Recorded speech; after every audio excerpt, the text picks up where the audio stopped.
The first shot came without warning. Rebecca Caldwell hit the floorboards of Sullivan's Tavern before she even registered the sound, instinct taking over where courage failed. Glass shattered above her head, raining down like frozen tears. Someone screamed, not her. She'd lost her voice the moment she saw Silas Blackwood's face on that wanted poster. Ink still wet. The words, "armed and dangerous," burned into her retinas like a brand. Before we jump back in, tell us where you're tuning in from, and if this story touches you, make sure you're subscribed, because tomorrow I've saved something extra special for you. 4 days. She'd been in Copper Creek exactly 4 days, clutching, a letter of promise in one hand and a carpetbag of dreams in the other. Now she lay sprawled on dirty planks while bullets tore through the life she'd gambled everything to claim. "Stay down!" Strong hands pressed into her shoulders, pinning her to the floor. She twisted her head to see Deputy Nathan Hayes crouched. Beside her, his revolver drawn, eyes sharp as flint. His badge caught the lantern light, a silver star in a world suddenly gone dark. "He came for me," she whispered, the truth of it stealing her breath. "Silas knew I saw the poster." Nathan's jaw tightened. "He came because he's a fool, and fools make mistakes." Another shot splintered the doorframe. Nathan's body curved over hers, shielding her as he returned fire. "When I say run," he murmured, his breath warm against her ear.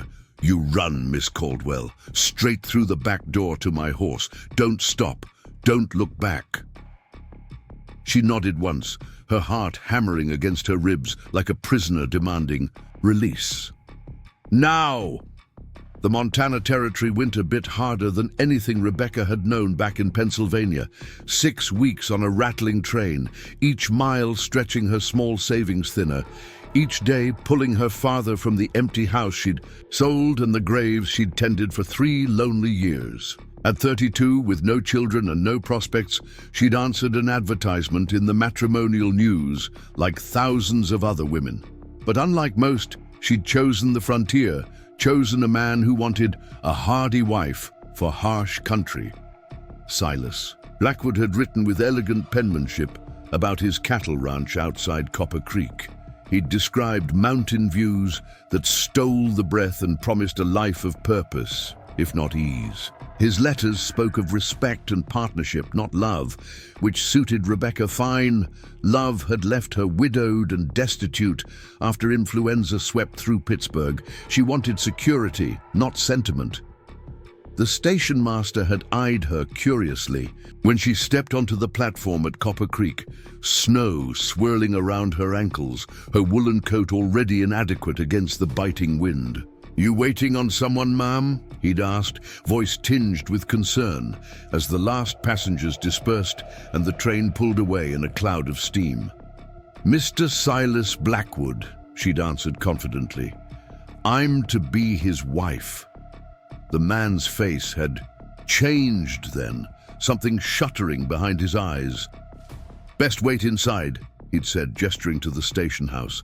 "I'll send word to town." 3 hours she'd waited, watching the light fade from the sky, her stomach tight with hunger and unease. When the door finally opened, it wasn't Silas who entered, but the town sheriff, Walter Garrison, a barrel-chested man with a gray-streaked beard and eyes that had seen too much violence to be kind. "Miss Caldwell?" he'd asked, removing his hat. "I'm afraid there's been a misunderstanding." The misunderstanding unfolded like a nightmare. Silas Blackwood existed, yes. He owned a ranch outside town, also true. But he hadn't been seen in Copper Creek for months. What the sheriff didn't say, not then, was that Silas had graduated from cattle rustling to armed robbery, from petty theft to murder. Her intended husband was a wanted man with a price on his head. "There's a stage back east tomorrow," Sheriff Garrison had said, not unkindly. "Town can probably scrape together your fare." Shame had burned through her, hot and caustic. Pity was worse than contempt. And she saw pity in every face at the station. The mail-order bride, tricked and abandoned. Another desperate woman, too plain or too poor to secure a husband by conventional means. "I paid for passage here," she'd said, straightening her spine. "I'll not slink back like a scolded child." The sheriff had sighed, recognizing the steel beneath her quiet voice. "Sullivan's Tavern rents rooms by the night. Martha Sullivan's fair-minded. She might have work for capable hands until you sort yourself." That had been 4 days ago, 4 days of serving drinks to weather-beaten men who looked too long and tipped too little. 4 days of washing dishes until her fingers cracked and bled. 4 days of Martha Sullivan's assessing gaze, not unkind, but unrelenting. "Men come west to escape," Martha had told her on the second night. "Women come to survive. Which are you, Rebecca Caldwell?" She hadn't answered. Couldn't, with the truth stick in her throat. She'd come because there was nowhere else to go. On the 4th day, she'd been sweeping the tavern floor when Deputy Hayes entered with the newly printed wanted posters. He'd nodded politely as he tacked one beside the bar, and that's when she'd seen him. Silas Blackwood. Handsomer than his, letters suggested, with dark eyes and a sharp jaw. The face of the man who had lured her across the country with false promises. The shock must have shown on her face, because Deputy Hayes had paused, his blue eyes narrowing slightly. "You recognize him, Miss Caldwell?" Her fingers had tightened around the broom handle. "He's the man I came to marry." Understanding had dawned in his expression, followed quickly by something darker. "Then you're fortunate he wasn't here to meet you." "Why?" The question had escaped before she could contain it. "Because Silas Blackwood leaves nothing but suffering in his wake," the deputy had answered, voice low. "And I'd hate to see suffering come to you." Something had passed between them then, a current of recognition perhaps. Two people who understood. Loss without needing its parameters defined, but the moment shattered as the tavern door burst open. "He's back!" a voice had shouted. "Blackwood's been spotted at the edge of town." And then the first shot came. Now, as Rebecca ran through the back door of Sullivan's Tavern, the winter air knifed into her lungs. Nathan's horse stood tethered nearby, a large bay stamping nervously at the sound of gunfire. She reached it just as Nathan emerged behind her, his left arm streaked with blood. "You're hurt," she gasped. "Grazed. Up you go." He boosted her onto the saddle with his good arm, then swung up behind her. "Hold tight!" The horse launched forward, powerful muscles bunching beneath them as Nathan urged it toward the outskirts of town. Rebecca clung to the saddle horn, the world blurring around her. Behind them, shouts echoed through the streets of Copper Creek. "Where are we going?" she managed, teeth chattering with cold and fear. "Somewhere safe," Nathan replied, his voice steady despite the circumstances. "My place. It's not much, but they won't look there right away." They rode hard through thickening snow, the pines rising around them like sentinels. Rebecca had never sat a horse before coming west, but she leaned into the motion now, somehow, understanding that her life depended on it. Nathan's arm circled her waist, holding her secure as they navigated the treacherous path. When the cabin appeared through the trees, it stood defiant against the growing blizzard, small but sturdy, smoke curling from the stone chimney. Nathan dismounted quickly, scanning the forest before helping her down.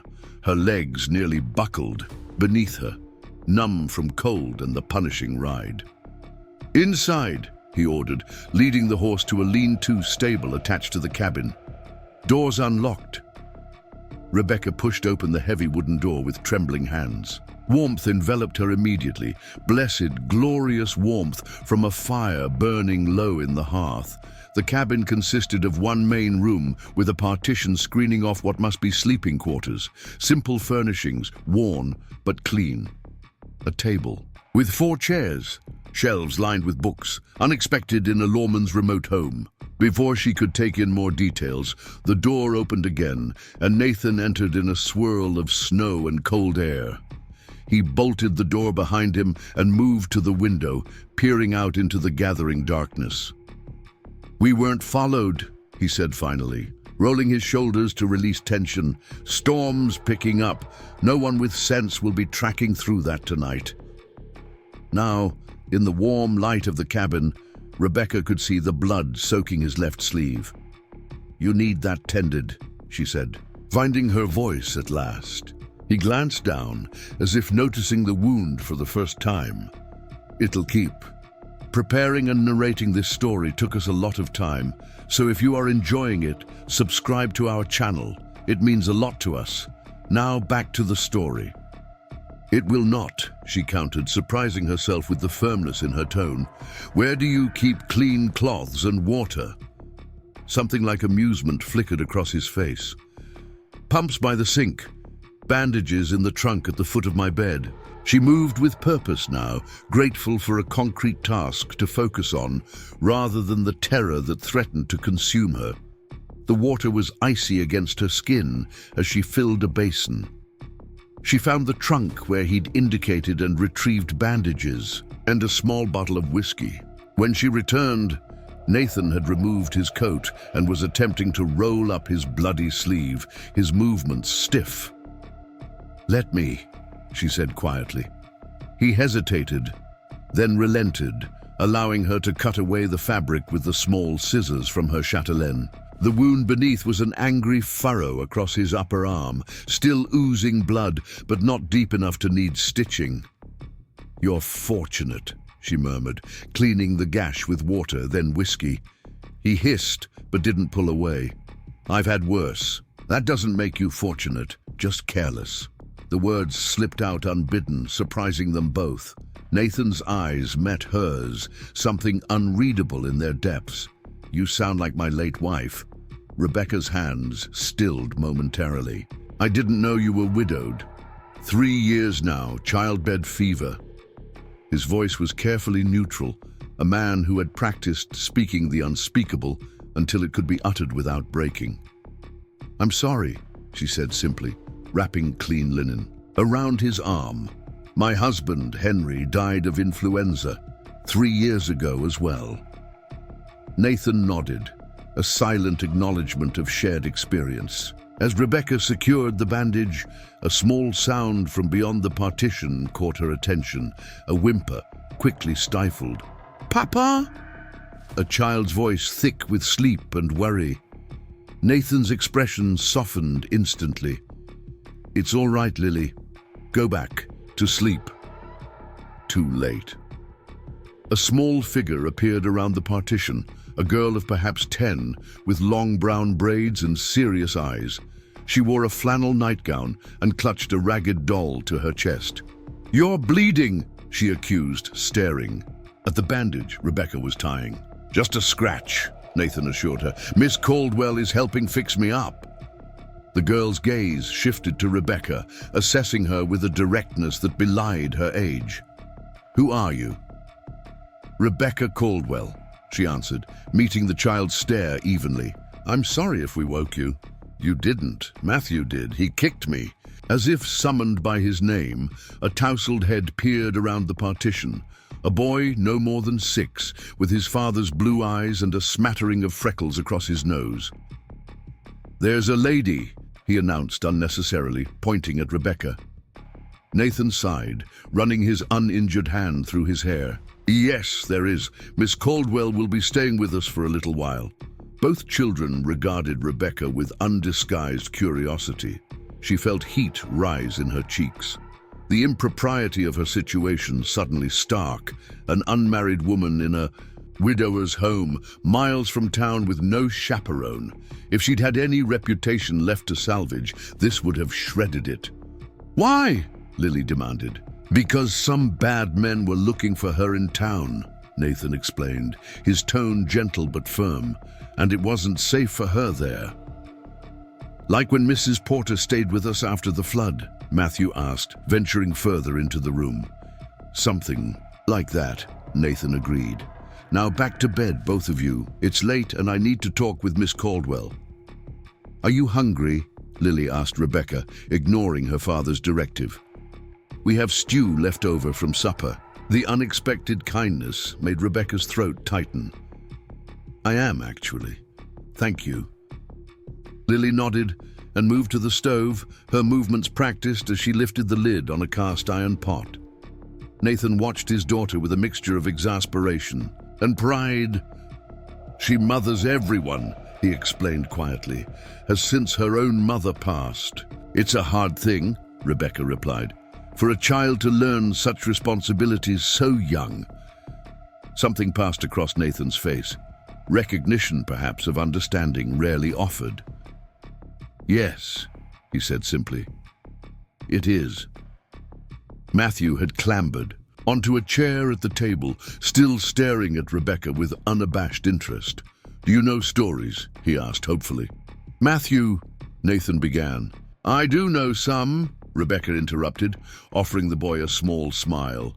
My father was quite the storyteller.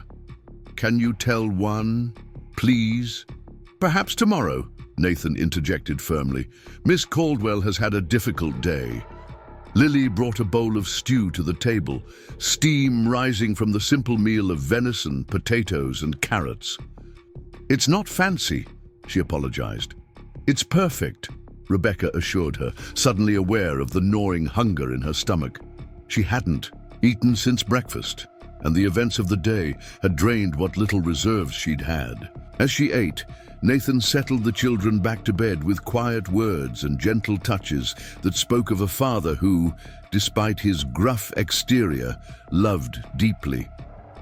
When he returned, he poured 2 small measures of whiskey and handed one to Rebecca. For the nerves, he explained. She accepted it, cradling the cup between her palms. Thank you for everything. Nathan took the chair across from her, his face grave in the firelight. You should know what you're caught in, Miss Caldwell. Silas Blackwood isn't just a common criminal. He leads a gang that's terrorized 3 territories: robbery, extortion, murder. He took a small sip of whiskey. And he's clever. Too clever to risk coming into town himself unless... Unless what? She prompted when he fell silent. Unless he knew you were here. Nathan's gaze was steady. Did you tell anyone about your arrangement with Blackwood? Anyone who might have sent word? Ahead, Rebecca thought back to the journey, the conversations on the train, the letters she'd written. Only the woman who sat beside me on the train from Denver. She was traveling to Helena to meet her sister. A cold realization washed over her. She said her cousin worked at a telegraph office. Nathan nodded grimly. That would do it. Word travels fast out here, especially when there's money involved. Money? Blackwood's been using mail-order brides as a cover for his operations. Brings women out, establishes legitimacy in a town, then uses the homestead as a base for his gang. When things get too hot, he abandons the woman and moves on. The stew turned to ash in Rebecca's mouth. How many? You'd be the third we know of. The others weren't as fortunate as you. The implication hung in the air between them, unspoken but understood. Dead women told no tales. What happens now? She asked, forcing strength into her voice. You stay here tonight. Tomorrow I take you to Sheriff Garrison. He'll arrange safe passage east. Back east, Rebecca repeated, the words falling like stones. To what? An empty house I've sold? A life I've abandoned? To safety, Nathan countered. Blackwood won't stop. Not now that he knows you've seen his face on that poster. Not now that you can identify him. Rebecca set down her spoon, appetite gone. I came west because there was nothing left for me in Pennsylvania. No family, no future, just memories and debts. She met his gaze, steel, beneath the fatigue in her eyes. I won't go back to nothing. You can't stay in Copper Creek, he insisted. It's not safe. Nowhere is safe, she said quietly. Not really. My husband caught influenza tending our neighbor's children. He was dead within a week. I learned then that safety is an illusion we comfort ourselves with. Nathan studied her, something shifting in his expression. What would you do, if not return east? Work, build something. I didn't come west for Silas Blackwood. I came for the chance to begin again. The fire popped and hissed in the hearth, filling the silence that stretched between them. Outside, the storm raged, snow piling against the window panes, wind howling through the pines like a wounded animal. It won't be easy, Nathan said finally. And it won't be safe, not while Blackwood's out there. I don't need easy, Rebecca replied. I just need possible. He nodded slowly, decision forming in his eyes. Then we'll make it possible. As if to challenge his words, a log shifted in the fireplace, sending sparks spiraling up the chimney like fireflies. One of the children, Lily perhaps, murmured in sleep. The simple cabin suddenly felt like a fortress against more than just the storm. Rebecca knew the danger wasn't past. Silas Blackwood was still out there, likely furious that she'd escaped. The life she'd imagined when answering his advertisement had vanished like smoke. But for the first time since stepping off the train in Copper Creek, she felt something other than fear and regret. She felt the faintest stirring of hope. Get some sleep, Nathan said, rising from the table. You can take my bed. I'll keep watch. I couldn't. You can and will, he interrupted, his tone brooking no argument. You've had a harder day than most. Too exhausted to protest further, Rebecca nodded. As she moved toward the partition, Nathan's voice stopped her. Miss Caldwell. She turned, finding his eyes in the dim light. For what it's worth, I think you're braver than most men I've arrested. A small, tired smile touched her lips. I'm not brave, Deputy Hayes, just stubborn. Out here, he replied. They're often the same thing. Sleep claimed her almost instantly. Despite the strange surroundings and lingering fear, the last thing she remembered was the sound of Nathan moving quietly around the cabin, checking locks, stoking the fire, the vigilant movements of a man standing guard against the darkness. She dreamed of trains carrying her across endless plains, of letters written in elegant script that turned to snakes between her fingers, of gunshots and shattered glass. And through it all, a steady presence beside her, a hand reaching out when she stumbled. Morning arrived with painful brightness, sunlight reflecting off fresh snow in blinding brilliance. Rebecca woke disoriented, the events of the previous day crashing back like a physical blow. She lay still for a moment, listening to the sounds of the cabin, a spoon against a pot, children's voices, the creak of floorboards beneath boots. Rising, she smoothed her rumpled dress as best she could and pinned her hair into some semblance of order using the small hand mirror hanging on the wall. The face that looked back at her seemed older somehow, the lines around her eyes deeper, her gaze more guarded. One day in Montana territory had aged her more than 3 years of widowhood. When she emerged from behind the partition, 3 pairs of eyes turned toward her.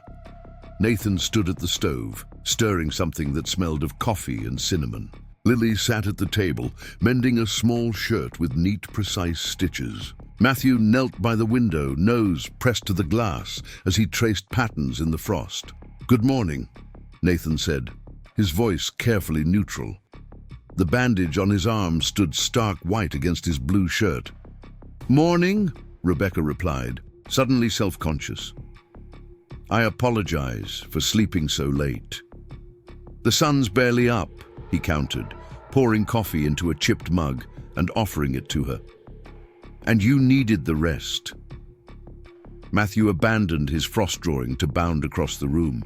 "Papa says you're staying," he announced, grinning up at her. "And that you know stories." Rebecca glanced at Nathan, who shrugged slightly.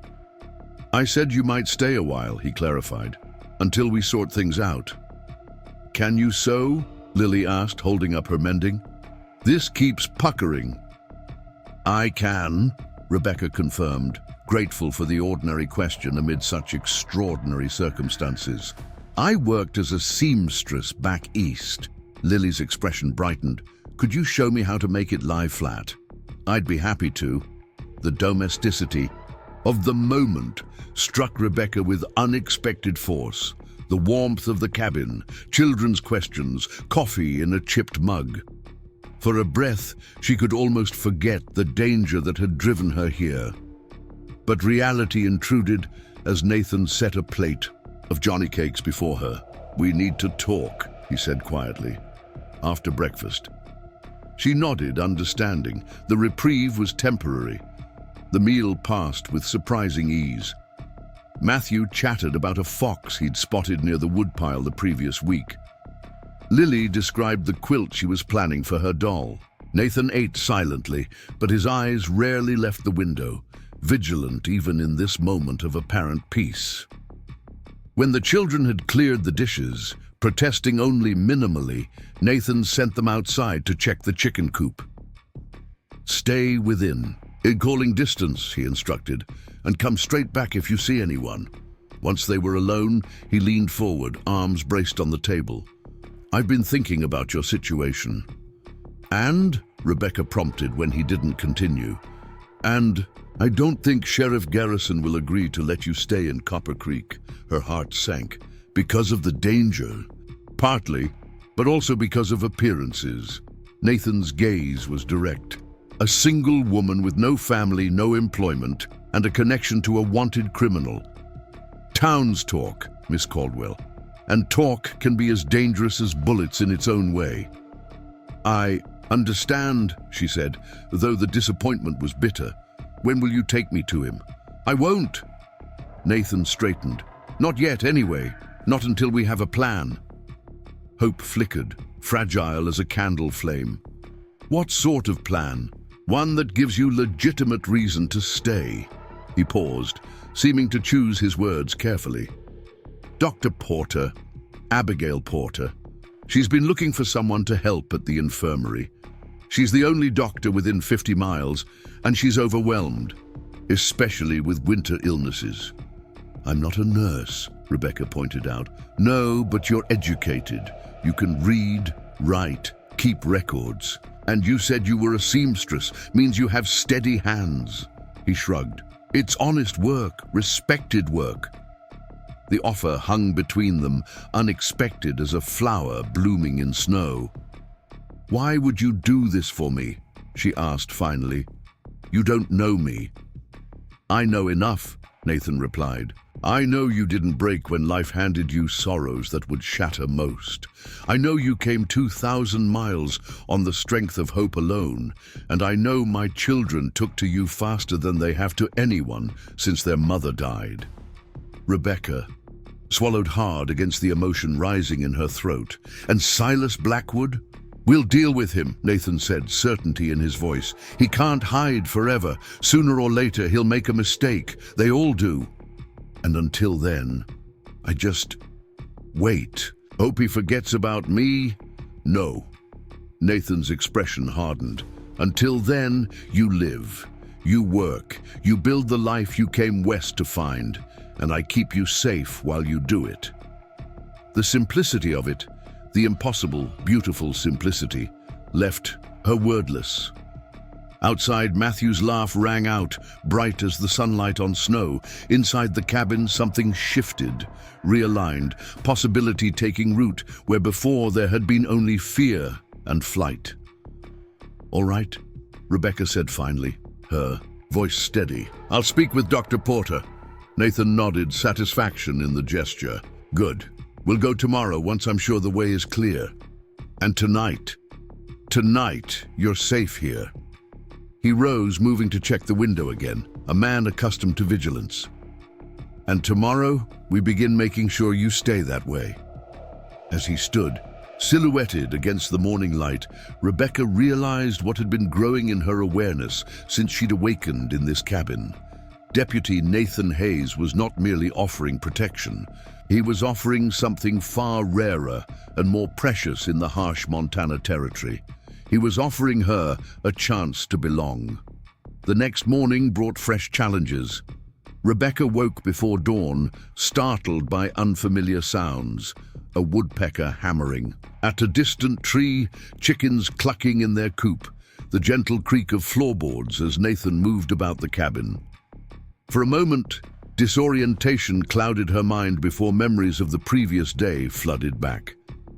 She sat up slowly, careful not to disturb the blankets that might wake the children sleeping nearby. Through a gap in the partition, she could see Nathan at the stove, his broad shoulders silhouetted against the first pale light filtering through frost-covered windows.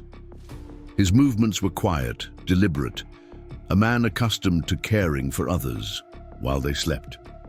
Rebecca smoothed her hair and straightened her rumpled dress as best she could before emerging. Nathan glanced up, a brief nod acknowledging her presence as he poured coffee into a battered tin cup. "You're early," he said, voice low to avoid waking the children. "Old habits," she replied, accepting the cup he offered. "On my father's farm, sleeping past sunrise meant missing half the day's work." A ghost of a smile touched his lips. "Your father sounds like a sensible man." He was. The past tense hung between them, another shared understanding of loss. Pennsylvania Dutch believed idle hands were the devil's playthings. Nathan gestured toward the small table. "Sit, eat something before we head to town." The normalcy of the moment struck Rebecca as almost absurd, sharing breakfast with a man she barely knew, in a cabin miles from anywhere, while a wanted criminal possibly searched for her. Yet there was comfort in the routine, in the simple act of buttering johnny cakes and sipping hot coffee. "How long have you been a deputy?" she asked, breaking the contemplative silence. 5 years. Nathan sat across from her, his own plate, modest. "Before that, Union Army. Before that, apprentice blacksmith back in Ohio." "That's quite a journey," he shrugged. "War changes directions for many men. I followed where life led. And it led here, to Copper Creek." "To Anna first," he corrected, something softening in his expression at the mention of his late wife. "She was a school teacher traveling west. We met on a steamboat heading up the Missouri, married 2 weeks later." Rebecca recognized the compressed history of a man unaccustomed to sharing his past. Each sentence like a sealed envelope containing years of joy and sorrow. She must have been remarkable. She was. He sipped his coffee, eyes distant with memory. Fearless, laughed at everything. Even this wilderness couldn't dim her spirit. His gaze refocused on Rebecca until the fever took her. "I'm sorry," she offered, the words inadequate but sincere. 3 years now," he said quietly. "The children barely remember her. Lily tries, but Matthew was just a baby." From behind the partition came the sounds of stirring, a child's yawn, blankets rustling. Their private moment had ended. "Papa?" Lily's voice still thick with sleep. "Is it time for school?" Nathan cleared his throat. "No school today, Lily girl. Remember, we're taking Miss Caldwell to see Dr. Porter." The girl appeared a moment later, dark hair unbraided and tangled around her solemn face. She regarded Rebecca with the cautious assessment of a child who had learned too young not to trust happiness. "Are you feeling sick?" she asked Rebecca directly. "No, sweetheart. Your father thinks Dr. Porter might have work for me." Lily nodded, accepting this explanation. "She's nice. She gave me peppermint candy when I had the croup." Matthew bounded out next, energy undiminished by sleep. "Can I come too? Please, Papa. I want to see Dr. Porter's skeleton." Rebecca raised an eyebrow at Nathan, who actually smiled. "Medical skeleton," he explained. "Abigail, Dr. Porter, studied back east, brought it with her. The children find it fascinating." "Terrifying," Lily corrected, though her tone suggested more interest than fear. Nathan rose, decision made. "You can both come, but only if you're washed and dressed in 10 minutes. And Lily, see if Miss Caldwell needs help with her hair." Rebecca touched her disheveled bun self-consciously. Is it that bad? It's wilderness hair, Lily declared with authority beyond her years. I can fix it. Mama taught me before she went to heaven. The simple offer brought unexpected emotion to Rebecca's throat. Thank you, Lily. I'd appreciate that. Within the hour, they were bundled into Nathan's wagon, a sturdy farm wagon with rough-hewn benches, practical rather than comfortable. The children sat in the back, wrapped in woolen blankets against the morning chill, while Rebecca perched beside Nathan on the driver's seat. Keep your head down as we approach town, he instructed, checking his revolver before tucking it into its holster. And stay close when we reach the doctor's office. Blackwood's men could still be watching. The reality of her situation, momentarily forgotten in the domestic peace of morning preparations, crashed back. Do you really think they're still there, after the shooting? Probably not, Nathan admitted. But caution costs nothing except a bit of pride.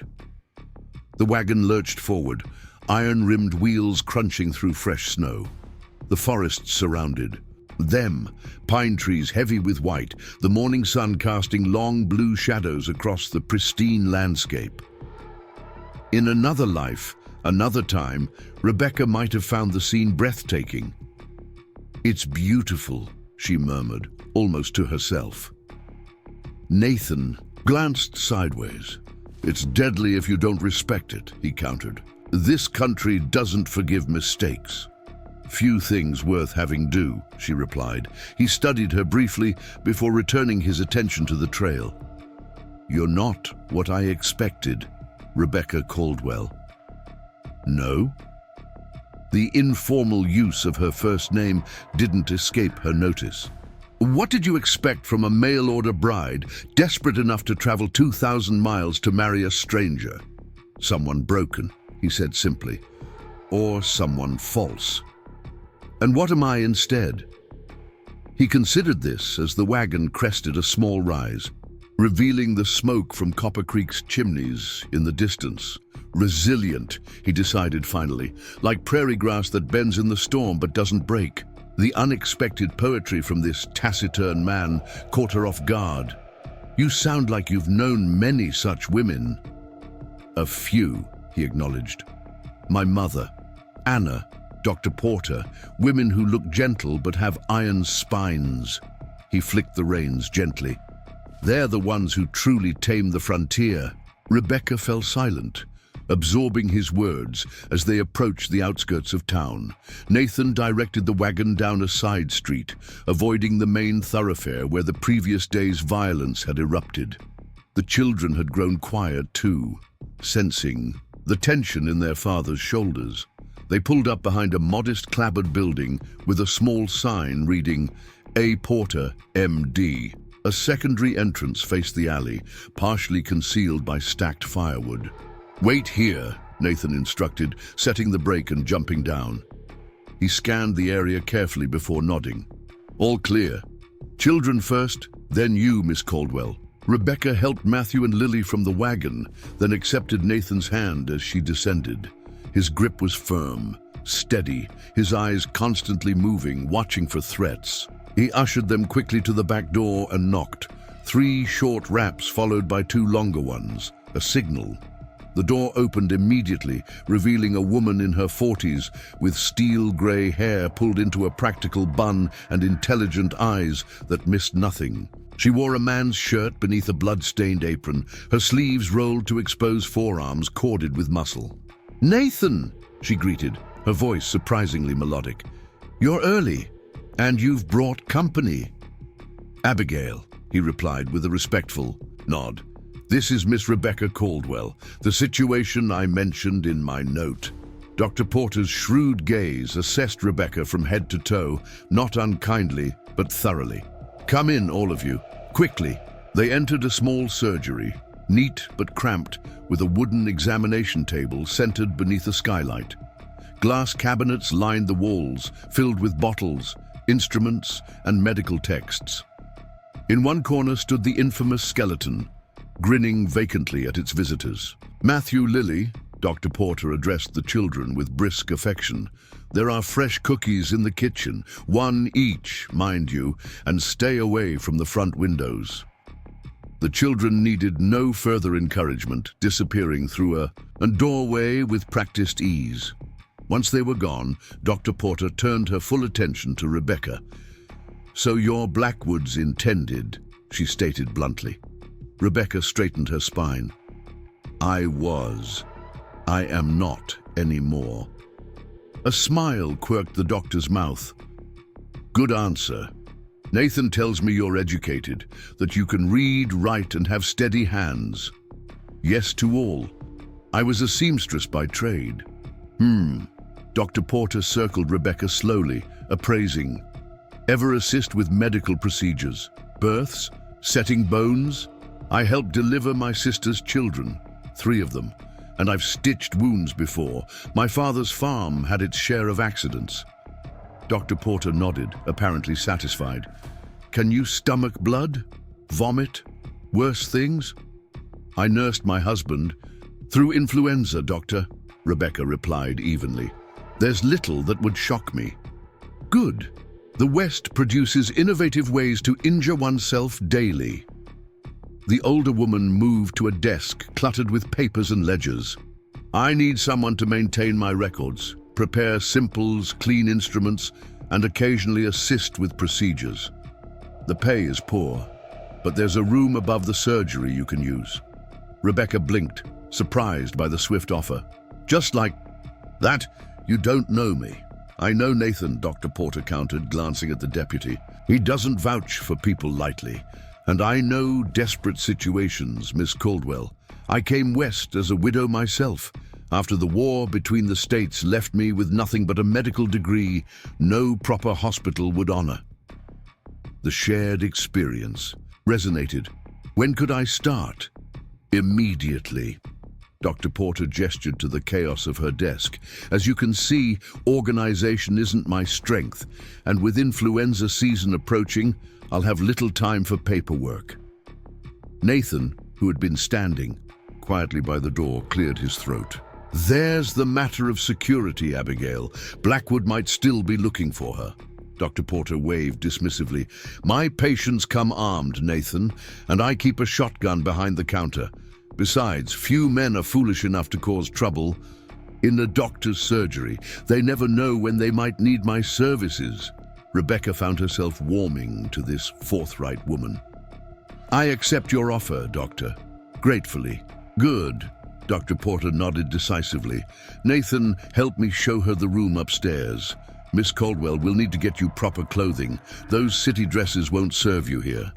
As they climbed the narrow stairs to the second floor, Rebecca felt a weight lifting from her shoulders. Employment, shelter, purpose, the pillars of a new beginning, materializing when she'd least expected them. The room was small but clean, with a narrow bed, a washstand, and a window overlooking the alley. A pot-bellied stove in the corner promised warmth, and shelves built into the wall awaited personal belongings she didn't possess. "It's perfect," she said sincerely. Dr. Porter snorted. "It's adequate, but it's yours as long as you need it. And it has the advantage of being connected to the surgery by an inside staircase, so you needn't expose yourself by walking the streets." Nathan examined the window locks, testing their strength. "I'll have these reinforced," he decided. "And I'll speak with the gunsmith about a small revolver, something you can handle." Rebecca started to protest, but Dr. Porter interjected.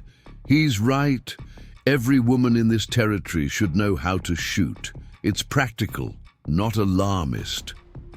A knock from below interrupted them. Dr. Porter cocked her head, listening. "That's my 9 o'clock patient. Nathan, collect your children. Miss Caldwell, take today to settle in. Tomorrow, we begin work in earnest." With that, the doctor descended the stairs, leaving Rebecca alone with Nathan. An awkward silence stretched between them, suddenly intimate in this small room that would be her home. "Thank you," she said finally, "for everything." He shook his head. Don't thank me yet. Blackwood is still out there. Even so, you could have left me at the mercy of the town or insisted I return east. Instead, you've given me a chance. Nathan moved to the window, gazing down at the alley as if checking for threats even now. Everyone deserves a chance, Miss Caldwell, especially those who've already lost much. Something in his voice, a rough-edged sincerity, touched her deeply. Rebecca, she corrected softly, after saving my life and securing me employment, I think you've earned the right to use my given name. He turned, the morning light catching his profile, illuminating the strength in his features and the weariness around his eyes. Rebecca, then. The word sounded different in his mouth, weighted with significance neither of them was ready to examine. I'll stop by tomorrow, he continued, professional demeanor reasserting itself, to check on security and bring you some supplies. The children will want to see how you're settling in. I'd like that. Another pause, laden with unspoken thoughts. Then Nathan nodded once, decisive. Lock this door behind me. Don't open it unless you know who's knocking. I understand. He hesitated, seemingly on the verge of saying more before turning abruptly. Stay safe, Rebecca. You too, Deputy. After he left, Rebecca sat on the edge of the narrow bed, running her fingers over the rough woolen blanket. Outside the window, Copper Creek continued its daily business. Wagons creaking down muddy streets. Voices calling greetings, the blacksmith's hammer ringing in the distance. Normal sounds of a frontier town that had, just yesterday, erupted in violence. A strange calm settled over her. For the first time since opening Silas Blackwood's first letter, she felt something like control returning to her life. Not safety. Perhaps Nathan was right about the ongoing threat, but purpose, direction, a path forward that she had chosen rather than one foisted upon her by desperation. She rose and began exploring her new domain. The washstand contained a cracked earthenware basin and a sliver of harsh lye soap. The shelves held a few medical texts, dusty with disuse. Under the bed, she discovered a chamber pot and a battered tin box containing sewing supplies, needles, thread, scissors dulled with age. A treasure to a seamstress without tools. Rebecca tested a needle against her fingertip, finding it still sharp enough for delicate work. Perhaps she could offer to mend Dr. Porter's blood-stained aprons in exchange for additional supplies. Small steps toward self-sufficiency, toward rebuilding what she had lost. A soft knock at the door startled her from these practical considerations. Miss Caldwell, Dr. Porter's voice. Are you decent? Yes, come in. The doctor entered, carrying a bundle of fabric and a steaming mug. Tea, she explained, setting down the mug, and some clothes. They belong to my niece, who's since moved on to Oregon. They should fit well enough until you can get your own. Rebecca accepted the offerings with genuine gratitude. You're very kind, Doctor. Abigail, the older woman corrected. If we're to work together, we should dispense with formalities. And it's not kindness, it's practicality. I need an assistant who isn't constantly tripping over impractical skirts. The bundle contained sturdy cotton blouses, woolen skirts with practical hemlines, and, most shocking to Rebecca's Eastern sensibilities, a pair of men's trousers. For difficult weather, Abigail explained, noting Rebecca's expression, or emergencies. Out here, survival trumps propriety. Of course, Rebecca agreed, though the thought of wearing trousers sent a small thrill of scandalous liberation through her. What would her proper Pennsylvania neighbors think? My first patient is waiting, Abigail continued, a miner with a persistent cough. I've left some paperwork on the desk near the window. When you've settled in, perhaps you could begin organizing it. Medical histories in one pile, accounts in another, correspondence in a third. I'd be happy to start immediately. Abigail studied her with those penetrating eyes. You're eager to be useful. I'm eager to earn my keep, Rebecca corrected. "I've never been comfortable with charity." "Good, neither have I." The doctor turned to leave, then paused. "Deputy, Hayes is a good man, Miss Caldwell. One of the few genuinely honorable men I've encountered in 3 territories." The non sequitur caught Rebecca off guard. Yes, he seems to be. He's also been alone too long." Abigail's direct gaze left no doubt about her meaning. "Those children need a mother, and he needs a partner strong enough for this country." Heat rushed to Rebecca's cheeks. "Dr. Porter, I barely know the man, and I came here to marry someone else entirely. Fortunate that didn't work out, wouldn't you say?" With that parting observation, Abigail departed, leaving Rebecca flustered and speechless. The day passed in a haze of productivity. Rebecca sorted papers, discovering that beneath the apparent chaos lay the records of a brilliant medical mind. Abigail Porter had treated everything from mining accidents to childbirth, gunshot wounds to scarlet fever, often with limited supplies and improvised techniques. Between patients, the doctor would check on her progress, offering brisk approval or correction. By late afternoon, Rebecca had brought order to years of medical histories and financial records, revealing both Abigail's dedication to her patients and the precarious economics of frontier medicine. "You've done well," Abigail commented as evening approached, surveying the now organized desk. "Many pay with goods rather than cash, as you've likely noticed." "Yes, I saw quite a few chickens and bushels of potatoes listed in the ledger. Medicine here is often barter economy. It means I eat well but struggle to order supplies from back east." Abigail removed her blood-stained apron, revealing the practical men's clothing beneath. "You'll join me for supper?" The invitation delivered. As more statement than question warmed Rebecca. "Thank you. I'd like that." They ate in Abigail's private quarters behind the surgery, a simply furnished room with unexpected touches of elegance. A crystal decanter on the sideboard, a silk shawl draped over a chair, books with gold-embossed titles lining the walls. "Baltimore," Abigail explained, noticing Rebecca's interest in a painted porcelain bowl. "I brought a few small treasures west with me, reminders of another life." "Did you ever regret it?" Rebecca asked, the question slipping out unbidden. "Coming west?" Abigail considered this as she served stewed rabbit with dumplings. "Sometimes during that first brutal winter, or when I lose a patient I might have saved with a proper hospital." She sat across from Rebecca. "But regret is a luxury, like fine china, pretty to look at, ultimately impractical." They ate in companionable silence for a time, the food simple but fortifying. As Abigail poured coffee, she fixed Rebecca with her characteristic direct gaze.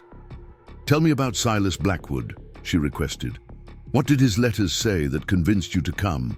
Rebecca set down her fork, memories of those carefully crafted letters rising in her mind. "He wrote about building something lasting, a cattle ranch that would grow with the territory. He mentioned wanting a practical partner, not a delicate flower who'd wilt at the first hardship. And that appealed to you?" "Very much." Rebecca traced the rim of her coffee cup. "My husband Henry was a dreamer. Wonderful, kind, but always chasing the next opportunity. When he died, I discovered how little solid ground he'd built beneath us. I wanted someone substantial. And instead, you got a criminal." A bitter laugh escaped her. "Life has a perverse sense of humor, doesn't it?" "Indeed it does." Abigail's expression softened slightly. "What will you do if Blackwood is caught? Or if he simply leaves the territory?" The question had been hovering in Rebecca's mind since she'd first seen Silas's face on that wanted poster. "Build anyway," she decided. "Not his dream, but something of my own." "Good answer," Abigail approved, "though I suspect Deputy Hayes would be disappointed if you left Copper Creek too quickly." Rebecca felt heat rising in her cheeks again. "You're very direct, Doctor. Another luxury we can't afford on the frontier. Time for delicate circling around obvious truths. Abigail's eyes held a knowing gleam. He looked at you the way a man dying of thirst looks at water, and you didn't seem entirely indifferent. It's been 3 days, Rebecca protested, and most of that time has been spent running for my life or recovering from shock. Time moves differently out here, Abigail countered. Men and women pair off quickly because life is short and dangers many. It's practical, not romantic. Is that why you never remarried? The question was bold, perhaps too personal, but Abigail had opened the door to such directness. The doctor's expression flickered, something vulnerable showing briefly before her usual confidence reasserted itself. I chose medicine as my partner, she replied. It's demanding enough without adding a husband's needs to the equation.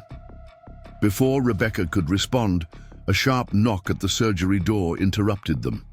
Abigail rose immediately, reaching for the shotgun leaning against the wall, a movement so casual it spoke of long habit. Stay here, she instructed, moving silently toward the door. Rebecca heard murmured voices, then Abigail called out, It's safe, come through. Nathan entered, hat in hand, face grim. Behind him stood Sheriff Garrison, his substantial frame filling the doorway. Both men's expressions sent a chill through. Rebecca, what's happened? She asked, rising from her chair. Blackwood, Nathan replied tersely. He left a message at my cabin.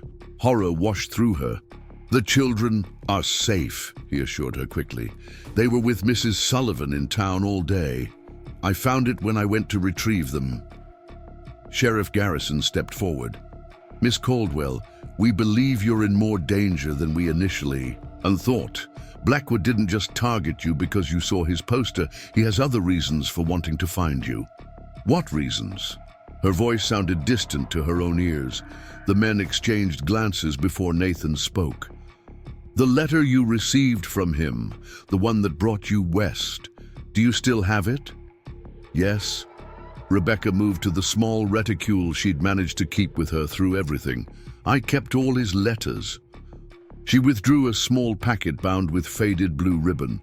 5 letters in total, each written in the same elegant hand, each signed with flourishing confidence. Silas Blackwood. Nathan accepted them with careful hands. May I?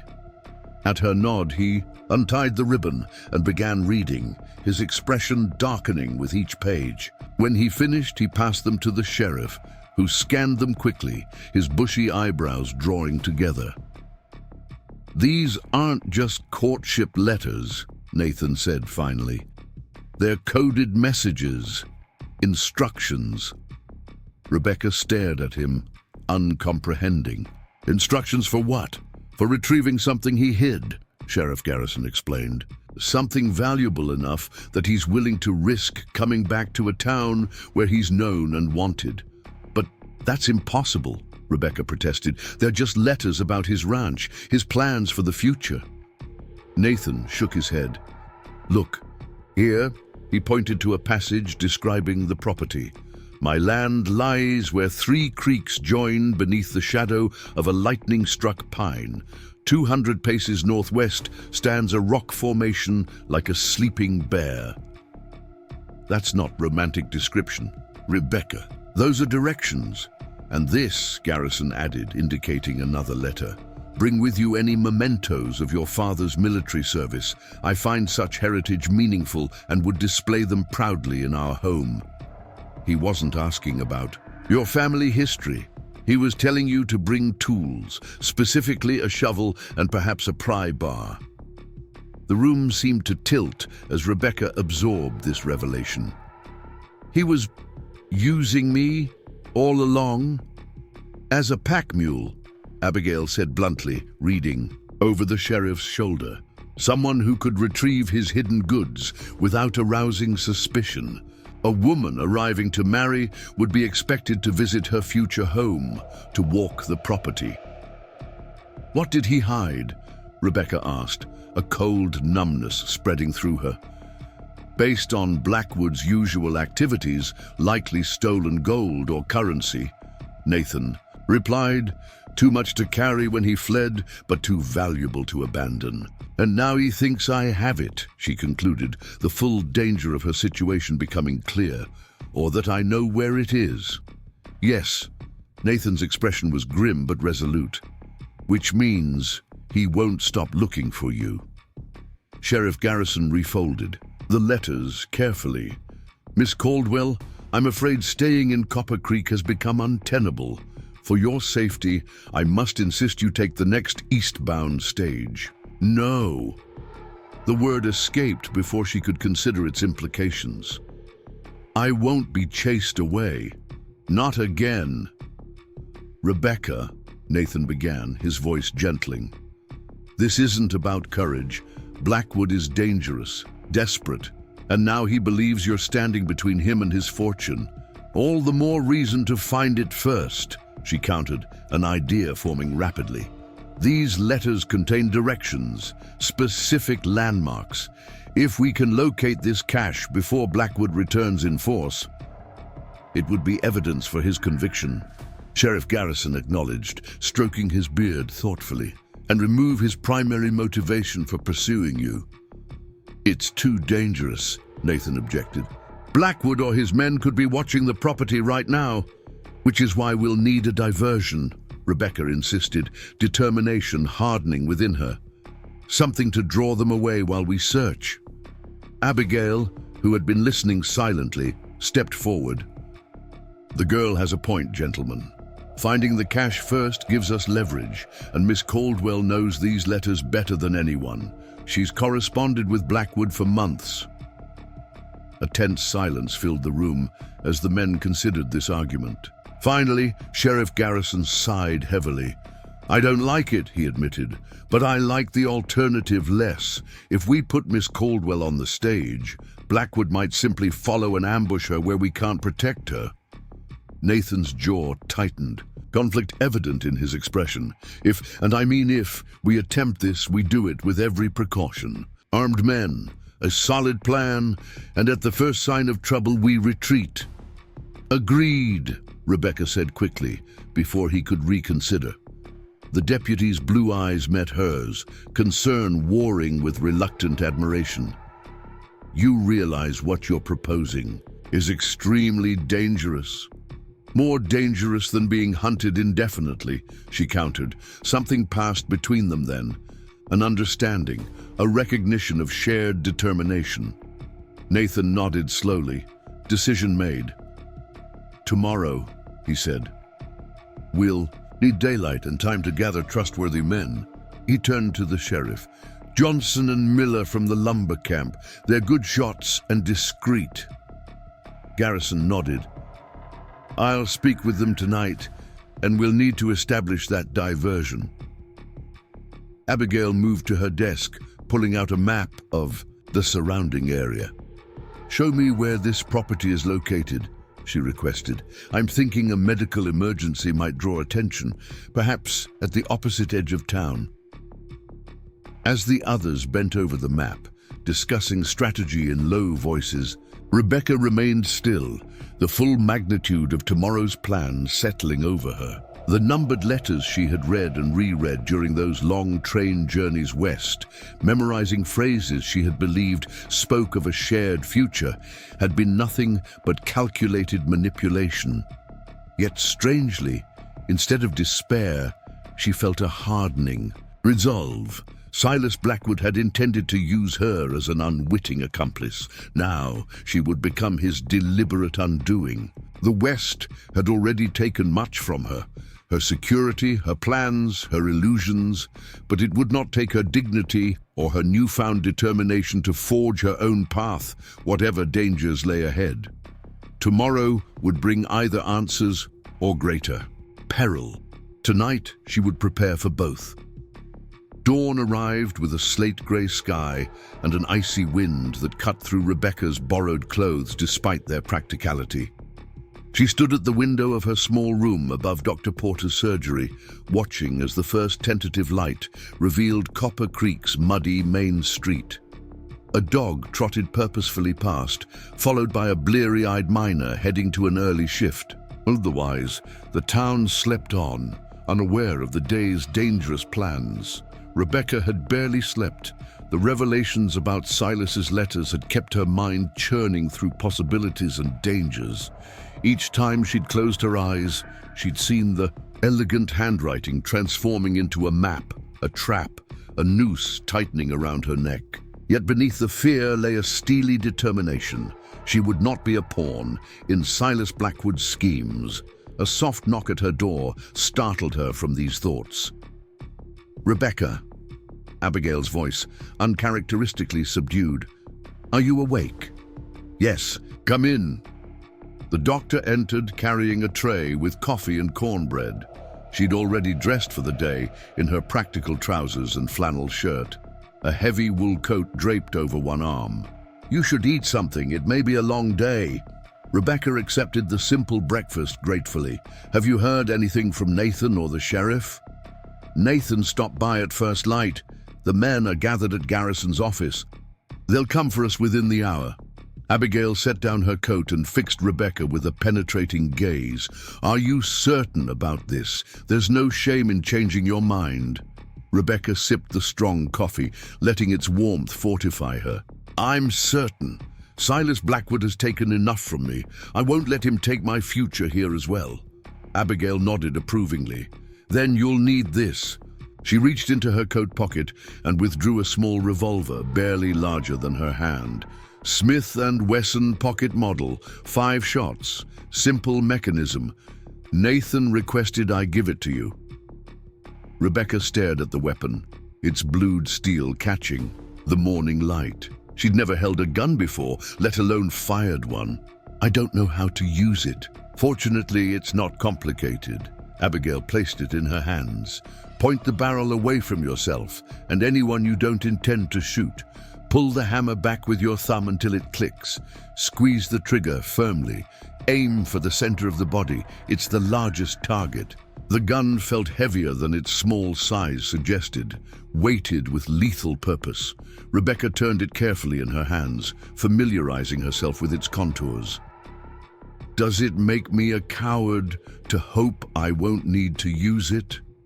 "It makes you human," Abigail replied.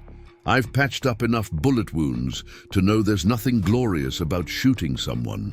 But there's nothing glorious about dying needlessly either." Rebecca slipped the revolver into her coat pocket, where it sat like a stone. "Thank you." They finished their breakfast in silence, each woman absorbed in her own thoughts. Rebecca donned the practical clothing Abigail had provided. A sturdy wool skirt that fell to just above her ankles, a flannel shirt, and the woolen coat that smelled faintly of herbs and antiseptic. She braided her hair tightly and pinned it at the nape of her neck, practical for the day ahead. When Nathan arrived with Sheriff Garrison and 2 other men, she was ready, at least outwardly. Inwardly, her heart thundered against her ribs with such force she wondered if they could hear it. "Miss Caldwell," Sheriff Garrison greeted her with a respectful nod. "I'd like you to meet Tom Johnson and Will Miller. They'll be accompanying us today." The men, both bearded and weather-worn, touched their hats politely. Johnson, the taller of the two, spoke in a rumbling baritone. "Deputy Hayes says you're showing considerable courage, ma'am. We aim to see you safely through this business." "Thank you," Rebecca replied, touched by their matter-of-fact support.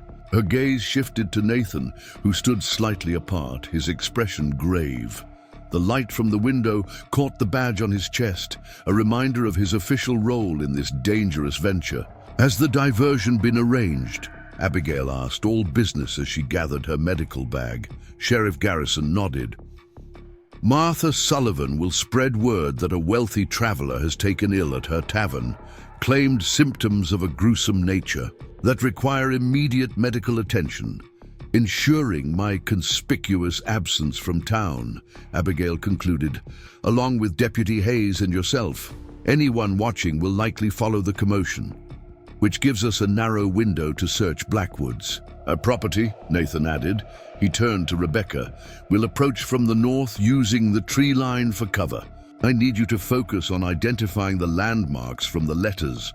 the lightning-struck pine, the rock formation, like a sleeping bear. Rebecca nodded, her mouth dry with anticipation. I remember every word. They left town in 2 separate groups. Sheriff Garrison made a visible show of escorting Dr. Porter to Sullivan's Tavern, their urgent pace and serious expressions drawing curious onlookers. Meanwhile, Nathan, Rebecca, and the 2 lumbermen slipped out via the livery stable, riding east before circling north toward Blackwood's abandoned property. The day had warmed slightly, but the wind remained bitter, carrying the scent of pine and approaching snow.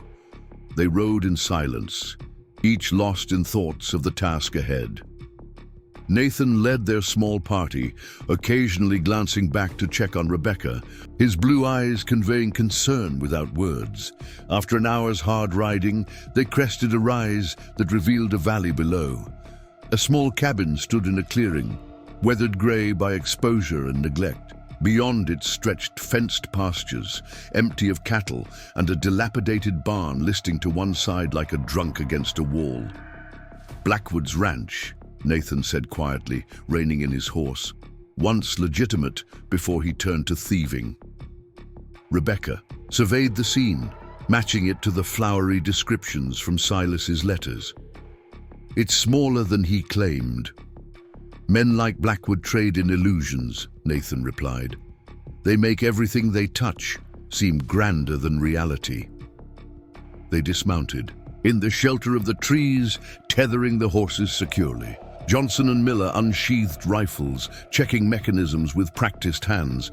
Nathan drew his revolver, his demeanor shifting subtly from concerned escort to lawman prepared for confrontation. "Stay behind me," he instructed Rebecca. "Point out the landmarks, but don't expose yourself unnecessarily." The small group moved forward cautiously, using the tree line for cover as they approached the property. Rebecca's senses seemed unnaturally heightened. The crunch of pine needles underfoot sounded thunderous, the smell of damp earth and decomposing leaves almost intoxicating in its intensity. Fear and purpose mingled in her blood, pushing her forward despite the danger. "There," she whispered, pointing to a massive pine stripped of bark on one side, its upper branches twisted and blackened. "The lightning-struck pine," he mentioned. Nathan nodded grimly. "And the 3 creeks?" Rebecca scanned the landscape, orienting herself according to Silas's written descriptions. A small stream gurgled nearby, cutting through the property. "They must join behind the cabin. He wrote that you could hear them from the porch on quiet evenings." They moved closer, staying low and watchful. The cabin appeared abandoned, its windows dark, the door hanging slightly ajar.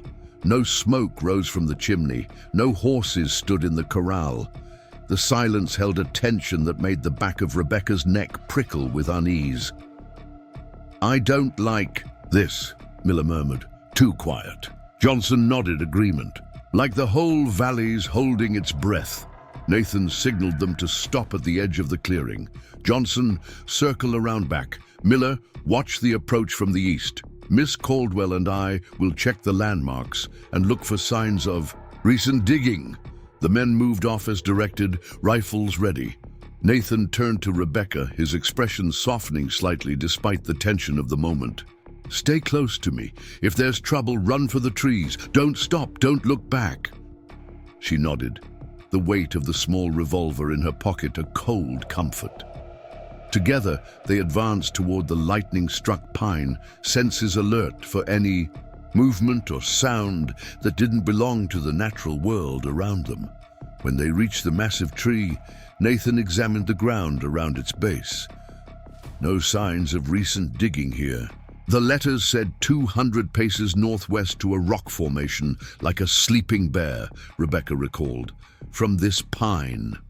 Nathan took her arm gently. "I'll count. You watch for the formation." They moved northwest from the pine, Nathan counting, steadily under his breath while scanning for threats. Rebecca searched the landscape ahead, looking for anything resembling a bear. At first, nothing stood out, just scattered boulders and the occasional fallen log. Then, as they approached. The count of 200, she saw it. A cluster of rocks, worn by weather and time, that did indeed resemble a slumbering bear if viewed from the right angle. The largest rock formed the body, while a smaller, rounded one created the head, and several flat stones suggested paws stretched out in front. "There!" she breathed, pointing. "That must be it." Nathan's grip on her arm tightened slightly. "Stay here. Let me check it first." He approached the rock formation cautiously, revolver ready. Rebecca watched, heart in her throat, as he circled the stones, examining them from all angles before kneeling to inspect the ground nearby. After a moment, he beckoned her forward. "No fresh digging that I can see, but look at this." She joined him, kneeling beside the bear's head. Nathan pointed to a small cross etched into the stone, nearly invisible unless one knew to look for it. A marker, she realized. Silas must have left it to help locate the exact spot. "Clever," Nathan admitted grudgingly. "Subtle enough to avoid casual discovery, but clear once you know what to seek." Rebecca ran her fingers over the faint marking. The letters mentioned a shadow at midday. Something about treasure resting, where shadow meets stone when the sun stands highest. Nathan glanced at the sky, where the sun had climbed to nearly its zenith. "We don't have long to wait."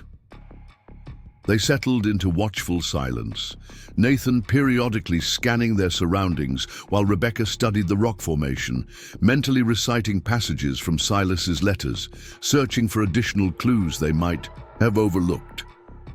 "Why did you answer his advertisement?" Nathan asked suddenly, his voice low. "A woman like you could have found a husband back east." The unexpected personal question caught Rebecca off guard. "A woman like me?" Educated, capable, not afraid to speak her mind. A faint smile touched his lips. Qualities that might intimidate many men, but are essential out here. Rebecca considered her answer carefully. "After Henry died, I found myself invisible, a widow past her prime, with no children and modest means. The communities I'd known all my life suddenly had no place. For me," she traced patterns in the dirt with a stick. "Silas's letters offered purpose, partnership, a chance to build something lasting. And now I know his offer was false, but the dream wasn't." She met his gaze directly. "I still want to build something that matters, just on my own terms." Something shifted in Nathan's expression, respect perhaps, or understanding. Before he could respond, a subtle change in the light caught Rebecca's attention. The sun had reached its highest point, and the shadow of the bear's head now stretched toward a flat area between two of the paws. "Look," she whispered, pointing. "The shadow." Nathan followed her gaze, then moved quickly to the spot indicated. He drew a knife from his boot and began probing the earth, which appeared undisturbed but proved looser than the surrounding soil. When tested, "Someone's dug here before," he muttered, "and taken pains to conceal it." He began excavating carefully, removing small amounts of dirt and checking each handful before continuing. Rebecca joined him, using a flat stone as an improvised shovel, her heart racing with anticipation and fear. They had dug perhaps 2 feet down when Nathan's knife struck something solid with a dull thunk. He froze, then brushed away the remaining dirt with increased care. A wooden box appeared, small, about the size of a cigar box, but sturdier, with metal reinforcements at the corners. "This could be it," he breathed. A twig snapped in the distance. Nathan's head jerked up, his hand dropping instantly to his revolver. Rebecca went still, straining to hear over the pounding of her own pulse in her ears. "Deputy Hayes!" Johnson's voice, urgent but controlled, called from the direction of the cabin. "Riders approaching from the south, at least 3. Nathan cursed under his breath. "We're out of time." He worked the box free from its earthen cradle and thrust it into Rebecca's hands. Take this and run for the trees. Don't stop until you reach the horses. But go, he ordered, already rising into a defensive posture, revolver drawn. I'll cover you. Rebecca clutched the box to her chest and ran, feet slipping on the pine-strewn forest floor. Behind her, she heard Nathan's steady footsteps, then the metallic click of his revolver being cocked. The trees seemed impossibly distant, though they'd walked from them only minutes before. A shout rang out, followed by the thunder of hooves. A shot cracked through the air, splintering bark from a tree just ahead of her. Rebecca ducked instinctively, but kept running, lungs burning. The box clutched like a lifeline. Nathan returned fire, the sound deafeningly close. Then Miller's rifle joined in from somewhere to the left, the deeper boom echoing through the trees. More hoofbeats, more shouts, the chaos of pursuit surrounding them like a storm. Rebecca reached the relative shelter of the tree line, chest heaving, and risked a glance back. Nathan was 20 paces behind her, backing toward the trees, while firing measured shots toward 3 mounted men who were spreading out to flank them. She recognized none of them, but their intent was clear in the weapons they brandished and the cold determination in their postures. "Keep going!" Nathan shouted, catching her eye. "To the horses!" She turned and plunged deeper into the forest, branches whipping at her face, roots threatening to trip her with every step. The box dug into her ribs as she ran, heavy with whatever secret Silas Blackwood had deemed worth killing for. Johnson appeared suddenly beside her, materializing from between the trees like a woodland spirit. "This way, ma'am," he directed, taking her elbow to guide her along a less obvious path. "Miller's holding the south edge. We need to circle back to the horses." They moved as quickly as caution allowed, Johnson's expertise in the forest evident in his sure-footed progress. Rebecca struggled to match his pace, her city-bred instincts less attuned to navigating the wilderness at speed. The sounds of gunfire grew more distant, then stopped altogether, a silence more terrifying than the noise had been. Had Nathan and Miller been overpowered? Captured? The possibilities crowded Rebecca's mind, each more dreadful than the last. "Almost there," Johnson murmured, urging her forward. "Just beyond that ridge." They crested a small rise, and Rebecca's heart leapt at the sight of their tethered horses, still waiting where they'd left them. Johnson hurried her toward them, helping her mount while scanning the forest behind them. "Where are the others?" she asked, breathless, the box now secured inside her coat. "They'll come," Johnson assured her, though uncertainty clouded his weathered face. "Deputy Hayes knows these woods better than most." As if summoned by his name, Nathan emerged from the trees 50 yards away, supporting Miller, who limped but appeared otherwise unharmed. They moved with urgent purpose, Nathan constantly checking behind them. "Mounted," Nathan called as they approached. Quickly, Johnson helped Miller into his saddle, then swung up onto his own horse.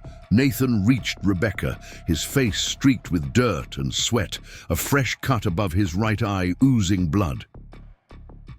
"Are you hurt?" he asked, his gaze sweeping over her.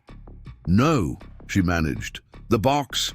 "Keep it safe," he interrupted, mounting his horse with fluid grace despite his obvious exhaustion. "We need to move. They're not far behind."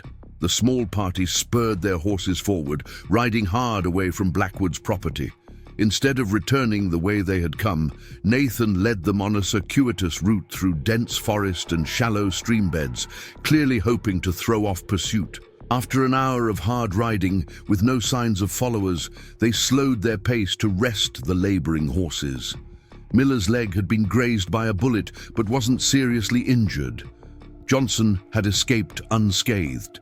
Nathan's cut came from diving behind rocks when the shooting started. "Did you recognize any of them?" Rebecca asked as they picked their way through a shallow ravine. Nathan shook his head. "Hired guns, most likely. Not Blackwood himself." "They knew we were coming," Miller added grimly. "Someone in town must have talked." The implication sent a chill through Rebecca. If Blackwood had informants in Copper Creek, nowhere was truly safe. "What about Sheriff Garrison and Dr. Porter?" she asked suddenly.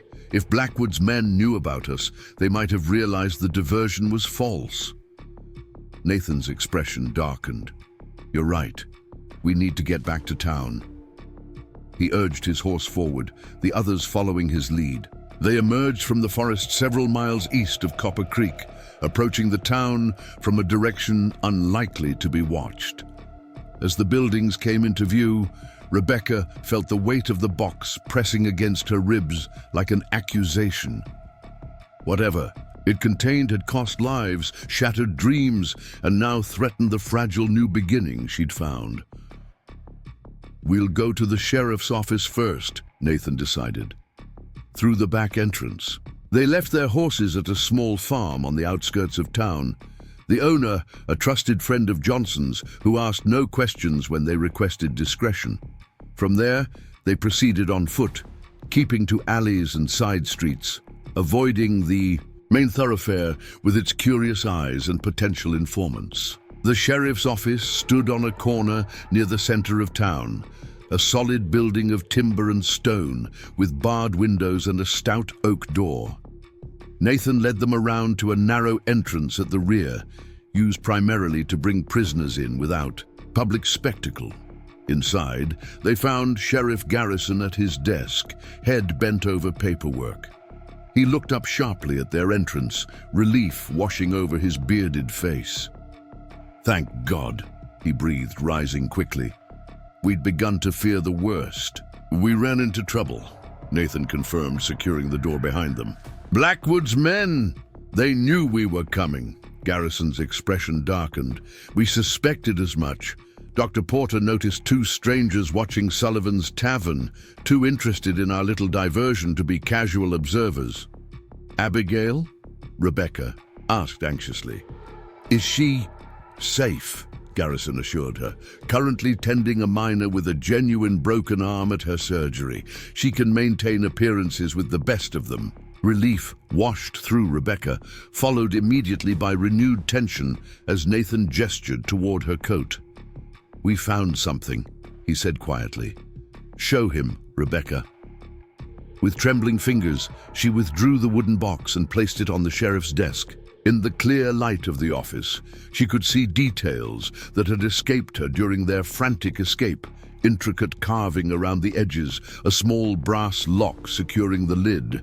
The letters SB burned into the wood with a hot iron. "Garrison," eyed it thoughtfully. "Locked, I see." Nathan nodded. "We haven't had a chance to open it. Things got complicated rather quickly." The sheriff rummaged in his desk drawer and produced a ring of keys. Blackwood's personal effects, confiscated from his room at Sullivan's after his last known robbery. He sorted through the keys until he found a small brass one that matched the lock on the box. "Let's see what was worth killing for." The key turned with a soft click. Garrison lifted the lid carefully, as though expecting a snake might spring forth. Instead, the box revealed several folded documents, a small leather pouch and what appeared to be a map. "Land deeds," Garrison murmured, examining the documents. "And mining claims, all appearing legitimate at first glance, though I'd wager they're forged or stolen." He opened the pouch next, pouring its contents onto the desk. Gold dust and small nuggets glittered in the lamplight, along with several cut gemstones that caught the light with cold fire. "A fortune," Miller whispered, his eyes wide. "A motive," Nathan corrected grimly. Blackwood wasn't just running a petty theft operation. He was establishing legitimate-seeming claims to valuable properties. The letters, the mail-order brides, the respectable rancher persona, all a cover for a much larger scheme. Rebecca stared at the contents of the box, the physical manifestation of the lies that had drawn her across a continent. He needed someone above suspicion to retrieve these, someone who could visit their property without raising questions. Nathan nodded. You were to be his unwitting accomplice, once you'd served your purpose. He didn't need to finish the thought. They all understood the disposable role Blackwood had intended for his bride. "This is enough evidence to hang him twice over," Garrison said, carefully returning the items to the box. "The problem remains finding him before he finds Miss Caldwell." A heavy silence fell over the room as each contemplated the danger that still loomed. Rebecca felt the weight of it pressing down, crushing the brief hope she'd harbored that finding the box might end her ordeal. "What now?" she asked finally, her voice steadier than she felt. Nathan and the sheriff exchanged glances, some unspoken, communication passing between them. Then Nathan moved to stand beside her, his presence solid and reassuring. "Now we set a trap," he said simply, "using the one thing Blackwood wants more than anything else. The box," Rebecca concluded, understanding dawning. "And me." Nathan's jaw tightened, but he nodded. "It's dangerous. Perhaps too dangerous, but it may be the only way to end this once and for all." "I'll do it," she said before he could continue. "Whatever it takes. I won't spend my life looking over my shoulder, wondering when he'll come for me." Sheriff Garrison studied her with newfound respect. "It won't be easy, Miss Caldwell, or safe." "Little worth doing ever is," she replied, echoing Abigail's practical wisdom. "Tell me what I need to do." As the men began outlining a plan to lure Blackwood into the open, Rebecca felt a strange calm settle over her. For months, she had been directed by Silas's letters, pulled across the country by his manipulations, her course determined by his schemes. Now finally, she would take control of her own story. Whatever happened next, she would face it on her terms, not his. The plan took shape with military precision, each detail considered and reconsidered as afternoon faded to evening. Sheriff Garrison's office became a war room of sorts, with maps spread across tables and strategies debated in low, intense voices. Rebecca sat amid it all, the calm at the center of a gathering storm. "Word needs to reach Blackwood that you found something at his property," Nathan explained, leaning over a rough sketch of Copper Creek's main street. "Something valuable you're unsure what to do with." Sheriff Garrison nodded thoughtfully. "The Mercantile would be the perfect place to spread such information. Old man Jenkins hears everything and repeats it twice as loudly." "I can handle that part," Rebecca offered, a few carefully placed words about needing to secure a valuable item while deciding whether to turn it over to the law. Nathan's expression tightened with concern. "It's dangerous to expose yourself that way. More dangerous to hide forever," she countered. "Besides, Blackwood needs to believe I have what he wants. Who better to convince him than me?" The men exchanged glances, reluctant admiration mingling with worry. Finally, Garrison conceded with a nod. "She's right. The bait must be convincing." "And where will this trap be sprung?" Johnson asked, his weathered fingers tracing potential routes on the map. "Sullivan's Tavern," Nathan decided after consideration. "The upper floor has rooms with multiple exits. Martha can ensure we have them to ourselves." His gaze met Rebecca's, silent communication passing between them. "We'll position men at every approach. When Blackwood makes his move, we'll be ready." As darkness fell fully, the group dispersed to make preparations. Miller and Johnson departed to recruit additional trusted men. Sheriff Garrison went to secure the necessary firearms and coordinate with his regular deputies. Nathan remained with Rebecca, ostensibly to escort her back to Dr. Porter's surgery, though both knew his concern ran deeper than professional courtesy. They walked through Copper Creek's quiet streets, the silver light of a three-quarter moon, casting long shadows across weathered buildings. Neither spoke for several minutes, content in shared silence that required no filling. "Are you afraid?" Nathan asked finally, his voice low in the still night air. Rebecca considered the question. "Seriously, yes," she admitted, "but not paralyzed by it. There's a strange freedom in confronting what terrifies you." He glanced at her, his profile strong in the moonlight. Many men I've known couldn't say as much. Perhaps because men are taught that fear is weakness, she suggested. Women learn it's simply part of survival. Another stretch of companionable. Silence followed, broken only by the distant howl of a coyote in the hills. As they approached the surgery, Nathan's steps slowed, as though reluctant to conclude their brief time alone. "Rebecca," he began, uncharacteristic hesitation in his voice. "If this goes wrong tomorrow—" "It won't," she interrupted firmly. "If it does," he continued, more insistent now, "I want you to take the children and go east. Abigail has funds. Set aside, she'll help you." Rebecca stopped walking, turning to face him fully. "Nothing will happen to you," she stated, the words more command than reassurance. "You can't know that." His expression was grave, eyes shadowed with the knowledge of mortality that all lawmen carried. "Blackwood is dangerous, desperate. Men like that don't surrender easily." "Then we'll be more dangerous," she replied, surprising herself with the fierceness in her tone. "More determined." Something shifted in Nathan's gaze, a warmth that had nothing to do with the chill night air. He stepped closer, close enough that she could feel the solid reassurance of his presence without touching. "When this is over," he said quietly, "when you're truly free to choose your path without Blackwood's shadow, I'd like to speak with you about possibilities." The word hung between them, laden with unspoken meaning. Possibilities, a future neither had dared contemplate amid danger and uncertainty. "I'd welcome that conversation," Rebecca replied, her voice steady despite the sudden racing of her heart. For a moment, it seemed he might say more, might breach the careful distance they'd maintained through necessity and propriety. Instead, he nodded once, decision made. "Get some rest," he advised, professional demeanor reasserting itself. "Tomorrow will demand everything from all of us." They parted at the surgery door, each carrying unspoken words like precious cargo, too valuable to risk in uncertain times. Rebecca watched him disappear into the darkness before entering the warm sanctuary of Abigail's domain. Inside, she found the doctor sorting supplies by lamplight, her efficient movements betraying no hint of the tension gripping the town.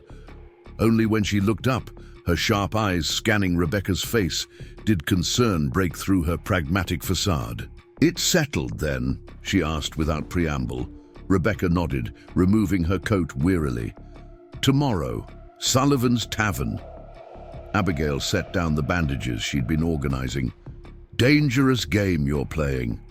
"Not a game," Rebecca corrected, sinking into a chair. "A reckoning." The doctor studied her thoughtfully. "You've changed since you arrived. Stronger now, more certain. Necessity is an effective teacher. As is having something worth fighting for," Abigail observed, her penetrating gaze seeing more than Rebecca might wish to reveal.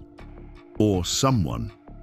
Heat rose in Rebecca's cheeks, but she didn't deny the implication. "Nathan believes this plan will work." "Nathan Hayes is a good man," Abigail stated matter-of-factly.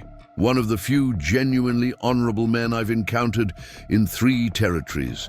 He's also not a man to give his heart lightly."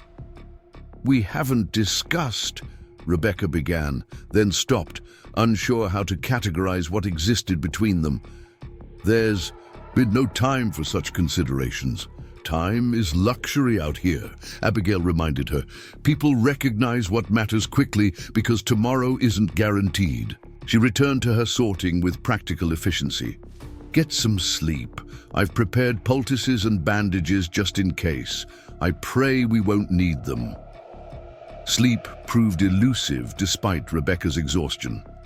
She lay awake in her small room, watching moonlight track across the floorboards while replaying every detail of tomorrow's plan. The wooden box sat on her nightstand, its contents now secured in the sheriff's safe, but its empty shell still serving as crucial bait.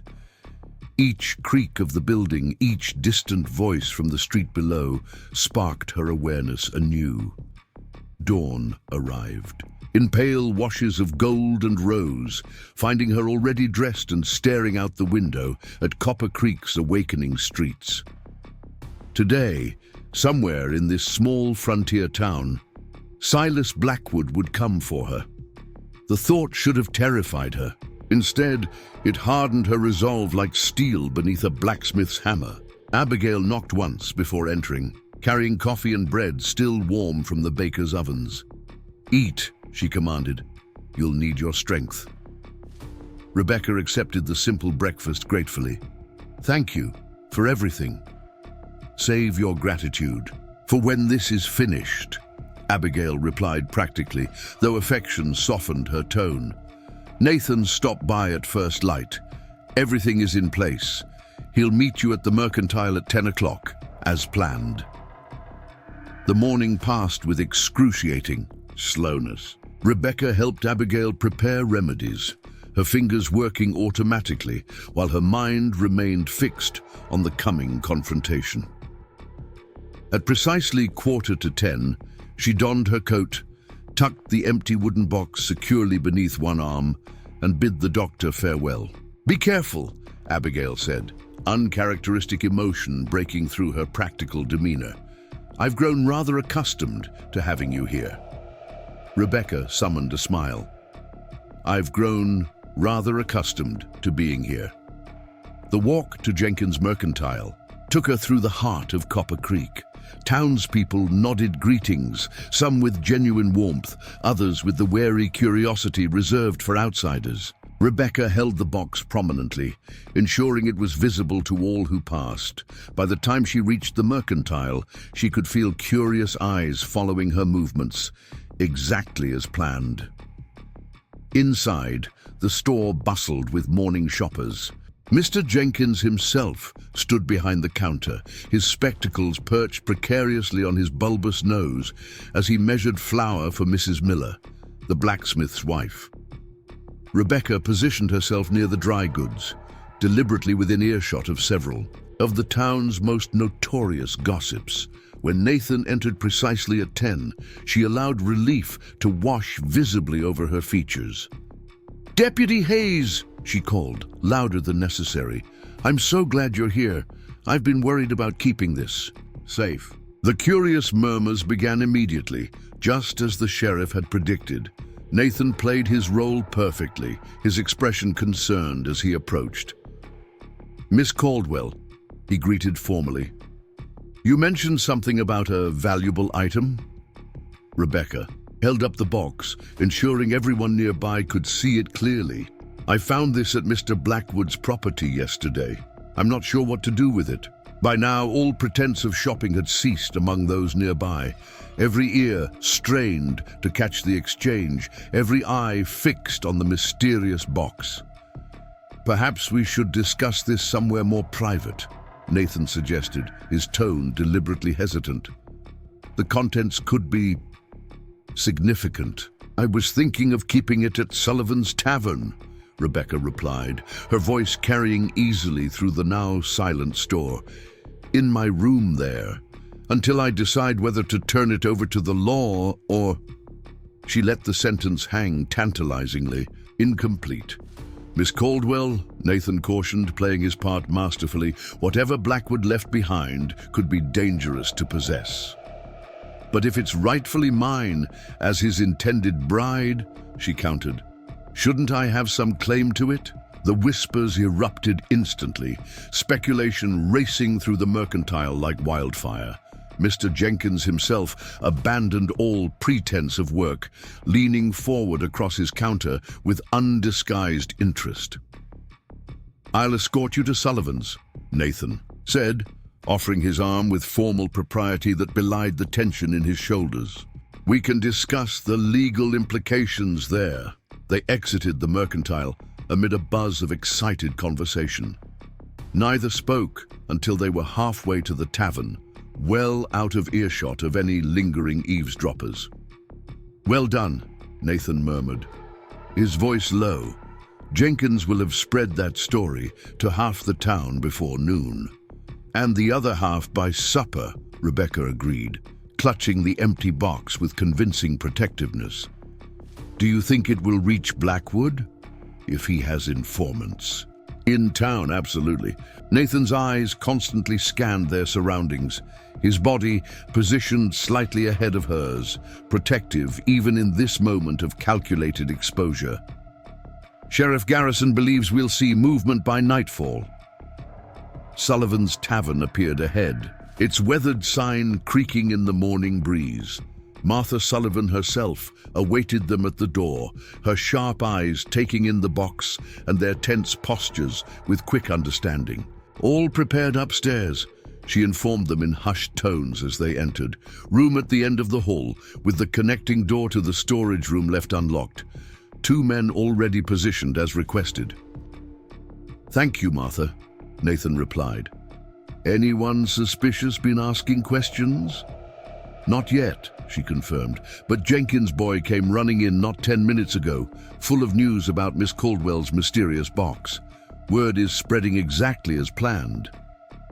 Inside, the tavern was relatively quiet, with only a few early patrons nursing coffee or heartier beverages despite the morning hour. Martha led them upstairs, pointing out escape routes and defensible positions with the matter-of-fact efficiency of a woman who had survived frontier life through practical preparation. The room itself was small but clean, with a narrow bed, a washstand, and a window overlooking the alley behind the tavern. A connecting door led to a storage room piled with crates and barrels, behind which Sheriff Garrison's most trusted deputy already waited, rifle ready. "Johnson and Miller are positioned across the street," Martha informed them. "Sheriffs watching the main approach from the jailhouse window. 4 more men will arrive separately throughout the day, taking positions that appear casual but cover every entrance." Nathan nodded approval. "And the back stairs will creak loudly if anyone attempts to use them," Martha assured him with a tight smile. "I loosened several boards myself this morning." As Martha departed to maintain appearances downstairs, Nathan checked his revolver methodically. "Now we wait," he said, settling into a chair positioned to observe both the door and window without being immediately visible from either. Rebecca placed the box prominently on the small table near the window, where light would catch its brass fittings, making it visible to any watchful eyes in the alley below. Then she sat on the edge of the bed, smoothing her skirt with hands that betrayed only the slightest tremor. "Second thoughts?" Nathan asked quietly, noticing her movement. She shook her head. "Not about the plan, just realizing how much has changed so quickly. 2 weeks ago, I was on a train heading west to marry a man I knew only through letters. Now I'm setting a trap for him with a deputy I barely know, but somehow trust completely." Something softened in Nathan's expression. Trust is earned, not given, especially from someone who's faced betrayal. "Silas never truly betrayed me," she reflected. "He never intended to keep any promises in the first place. His deception was complete from the first word he wrote, which makes it worse," Nathan observed. "At least with an honest betrayal, you had something real before it was broken." The insight surprised her. "You understand that distinction well." "The war taught me," he admitted, a shadow passing across his features. "Men show their true nature when tested. Some break their word in small ways first, then larger ones. Others maintain honor even at terrible cost. And which were you?" A ghost of a smile touched his lips. "Ask me again when this is finished." The day stretched endlessly, sunlight tracking across floorboards as they maintained their vigil. Martha brought lunch, then coffee, then news of increasing activity in the town, strangers asking subtle questions, unfamiliar faces lingering near the tavern. "They're scouting," Nathan concluded after Martha's latest report. "Preparing good means Blackwood received our message." As afternoon faded toward evening, Sheriff Garrison himself arrived under the pretense of questioning Rebecca further about her discovery. His actual purpose was to finalize positions and signals for the coming confrontation.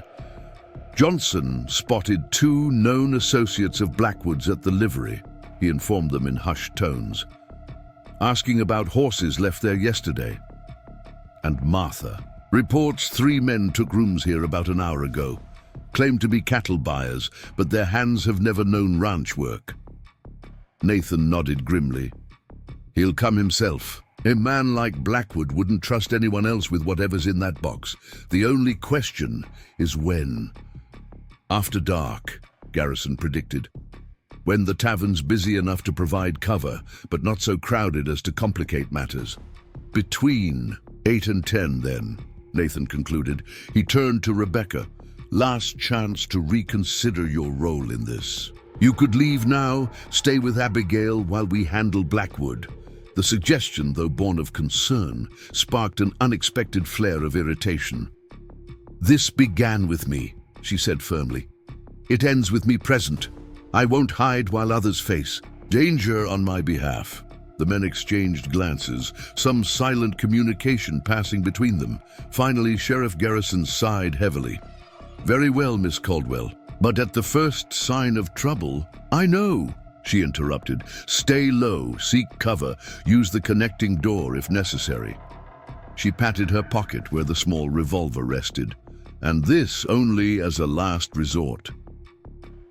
Garrison departed shortly thereafter, resuming his position at the jailhouse with a clear view of Sullivan's front entrance. Nathan and Rebecca settled back into watchful waiting as daylight faded and lanterns were lit throughout the tavern.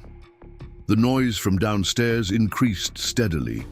Clinking glasses, boisterous laughter, the occasional burst of argumentative voices quickly hushed by Martha's firm intervention.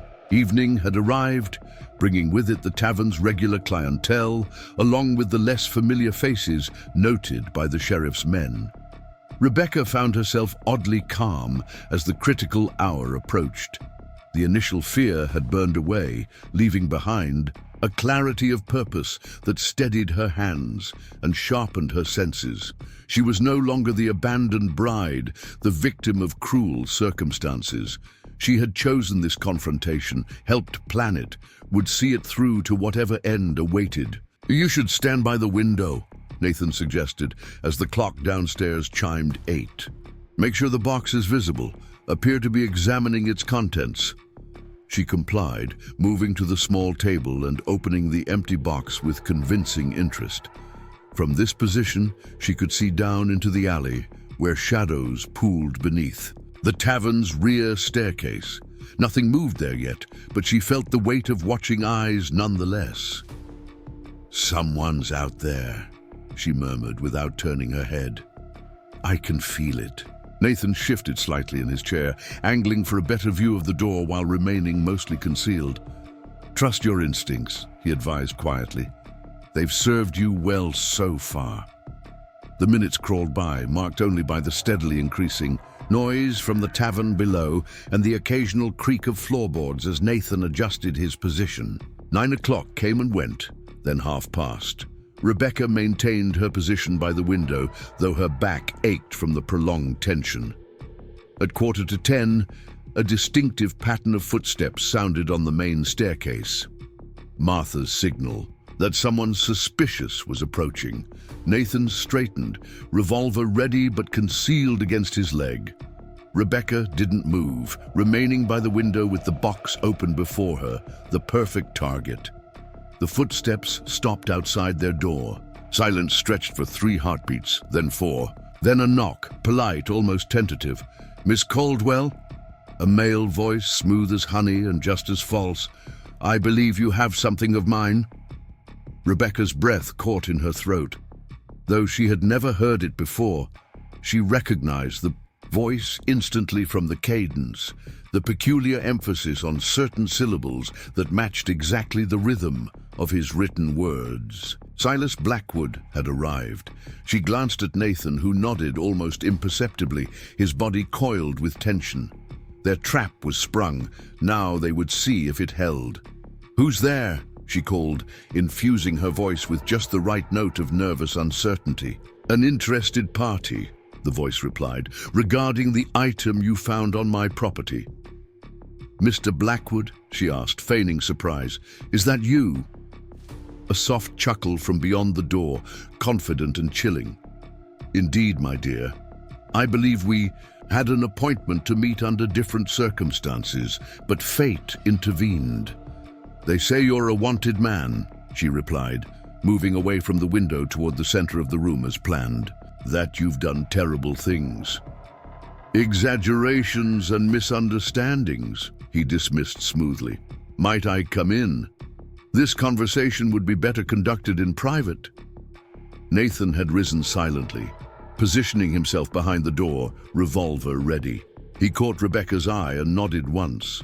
"I suppose," she agreed, her voice deliberately hesitant, "but I'm not alone. Deputy Hayes escorted me here earlier."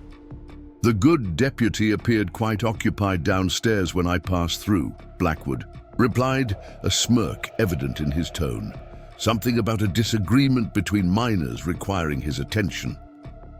The door handle turned slowly. Rebecca's hand slipped into her pocket, fingers closing around the small revolver as the door swung open to reveal the man whose letters had drawn her across a continent. Silas Blackwood stood framed in the doorway, elegantly dressed in a tailored suit that belied the frontier setting. Tall and lean, with dark hair streaked prematurely with silver at the temples, he possessed the kind of refined handsomeness that photographs captured well. His eyes, however, revealed what his letters had concealed: cold calculation beneath, a veneer of charm. "Rebecca," he greeted, as though welcoming an expected guest rather than confronting a woman he had planned to use and discard. "How lovely to finally meet in person." His gaze swept the room, taking in the open box on the table by the window, then returning to assess Rebecca with disturbing thoroughness. Only after this appraisal did he step fully into the room, closing the door behind him with a deliberate click. He hadn't noticed Nathan. "I understand you've been exploring my property," Blackwood continued, his voice pleasant despite the implied threat, "and that you found something of interest, something valuable." Rebecca stood her ground, chin lifted slightly. "I found evidence of your true character, Mr. Blackwood, worth far more than gold or land deeds to a woman who nearly bound her life to yours." Something dangerous flashed in his eyes, though his smile remained fixed. "You misunderstand, my dear. Those letters, that arrangement, they were genuine. The documentation you found was merely insurance for both our futures." "Lies come easily to you," she observed, her voice steadier than she'd expected. "I wonder if you even recognize truth anymore." Blackwood's charm slipped fractionally, his jaw tightening. "The box, Rebecca. Where are its contents?" "Safe," she replied. "Beyond your reach." "Nothing is beyond my reach," he countered, taking another step toward her. "Especially not when I've set my mind to possessing it." His hand moved toward his coat, where the bulge of a concealed weapon was now visible. "Now, where are the documents?" Nathan chose that moment to make his presence known. "Looking for these, Blackwood?" he asked, his revolver pressed against the back of Silas's head. Blackwood froze, recognition and fury warring in his expression. "Deputy Hayes," he acknowledged, voice tightly controlled. "This is a private matter between Miss Caldwell and myself. It became official business when you put bullets through my town," Nathan replied coldly. "Hands where I can see them. Slowly." For a moment, Rebecca thought Blackwood might comply. His shoulders relaxed slightly, his hands beginning to rise in apparent surrender. Then several things happened at once. A commotion erupted downstairs, shouting, breaking glass, the distinctive sound of a gunshot. Blackwood took advantage of the momentary distraction, spinning with unexpected speed and striking Nathan's arm upward. Nathan's revolver discharged into the ceiling as the two men crashed into the washstand, shattering the ceramic basin. "Rebecca, run!" Nathan shouted, grappling with Blackwood, who had drawn his own weapon during the chaos. Instead, Rebecca pulled the small revolver from her pocket, Abigail's instructions ringing in her ears. "Point away from yourself. pulled back the hammer, squeezed the trigger, but before she could fire, the door burst open. Two men entered, the false cattle buyers Martha had noted earlier. Both held revolvers already drawn. "Boss!" one called, assessing the struggle with professional detachment. "Shoot him!" Blackwood commanded, still wrestling with Nathan amid the wreckage of the washstand. "And grab the woman. She knows where the documents are." The men raised their weapons, but Rebecca acted first. She fired at the nearest one, her shot going wide, but creating enough distraction for Nathan to break free from Blackwood's grip and dive toward his fallen revolver. Gunfire exploded in the confined space, deafening, chaotic. Rebecca dropped to the floor, crawling toward the connecting door as bullets splintered the wall above her head. She reached it just as Nathan shouted something unintelligible, followed by another exchange of gunfire. Through the connecting door, she found Sheriff Garrison's deputy already moving to assist, rifle in hand. "Stay back, ma'am," he ordered, pushing past her into the fray. More gunshots, a cry of pain. Rebecca pressed herself against the wall of the storage room, heart pounding so violently she felt it might burst from her chest. Then silence fell, terrible in its suddenness. "Nathan," she called, voice breaking. "Sheriff Garrison?" "Here," came Nathan's response, strained but alive. "It's over." She pushed the connecting door open cautiously. The scene that greeted her was one of controlled chaos. One of Blackwood's men lay motionless near the threshold. The other was sitting against the wall, clutching a bleeding arm, while Sheriff Garrison's deputy covered him with unwavering attention. Nathan stood in the center of the room, bleeding from a gash on his cheek, but otherwise intact. At his feet lay Silas Blackwood, eyes open but unseeing, a spreading crimson stain marring the elegance of his tailored suit. "You're hurt," Rebecca gasped, rushing to Nathan's side. "Just a scratch," he assured her, though the pallor of his face suggested otherwise. "Blackwood was faster than I expected." Sheriff Garrison burst into the room then, revolver drawn, taking in the scene with experienced eyes. "Downstairs is secured," he reported. "3 more of Blackwood's men tried to create a diversion. Got 1, 2 fled." His gaze fell on Blackwood's still form. "So it's done." "It's done," Nathan confirmed quietly, holstering his weapon with hands that trembled slightly from exertion and fading adrenaline. Rebecca stood amid the wreckage of her false future and her successful trap, emotions too complex to name washing. Through her, the man whose florid promises had drawn her west lay dead at her feet, yet she felt no triumph, no vindication, only a profound relief that threatened to buckle her knees. Nathan seemed to sense her distress, moving to her side and placing a steadying hand on her elbow. "Let's get you out of here," he suggested gently. "Abigail will want to check you for injuries." As they descended the stairs, the tavern patrons parted before them, faces alight with curiosity and the ghoulish excitement that follows violence safely observed. Martha Sullivan appeared at the bottom of the stairs, practical as ever despite the chaos. "My back room is clear," she informed. "Nathan, the doctor's already there tending Johnson. Took a bullet in the shoulder during the commotion." Nathan guided Rebecca through the murmuring crowd, his presence solid, despite his own injury. In Martha's back room, they found Abigail working efficiently over Johnson, who lay pale but conscious on a makeshift examination table. The doctor glanced up at their entrance, her sharp eyes cataloging their conditions instantly. "Nathan, you're next," she decided. "That cut needs stitching. Rebecca, check yourself thoroughly. Any injuries, any at all, you tell me immediately." Rebecca sank into a chair, the events of the past hour catching up with her in a rush of delayed shock. "Silas is dead," she stated, the words strange in her mouth. Abigail nodded without looking up from her work. "So I gathered from the sheriff's colorful report. Are you troubled by that?" "No," Rebecca realized, surprising herself with the certainty of her answer. I feel free, as though a door that was closing has suddenly swung wide open again. Nathan settled beside her, wincing slightly as he arranged himself to await Abigail's attention. "What will you do with that freedom?" he asked quietly, the question carrying more weight than its simple words suggested. Rebecca considered this as the adrenaline ebbed, leaving clarity in its wake. "Build," she decided finally. "Not the life Silas falsely promised, but something real, something of my own choosing."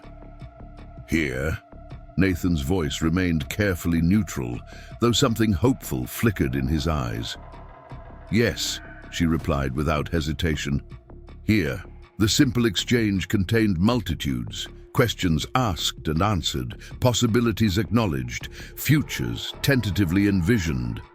Around them, the aftermath of violence continued. Abigail's brisk medical attention, the sheriff's investigation, the town's insatiable curiosity. But in that moment of quiet connection, Rebecca felt the first true peace she'd known since stepping off the train in Copper Creek. The door that had led her west on false promises had closed forever.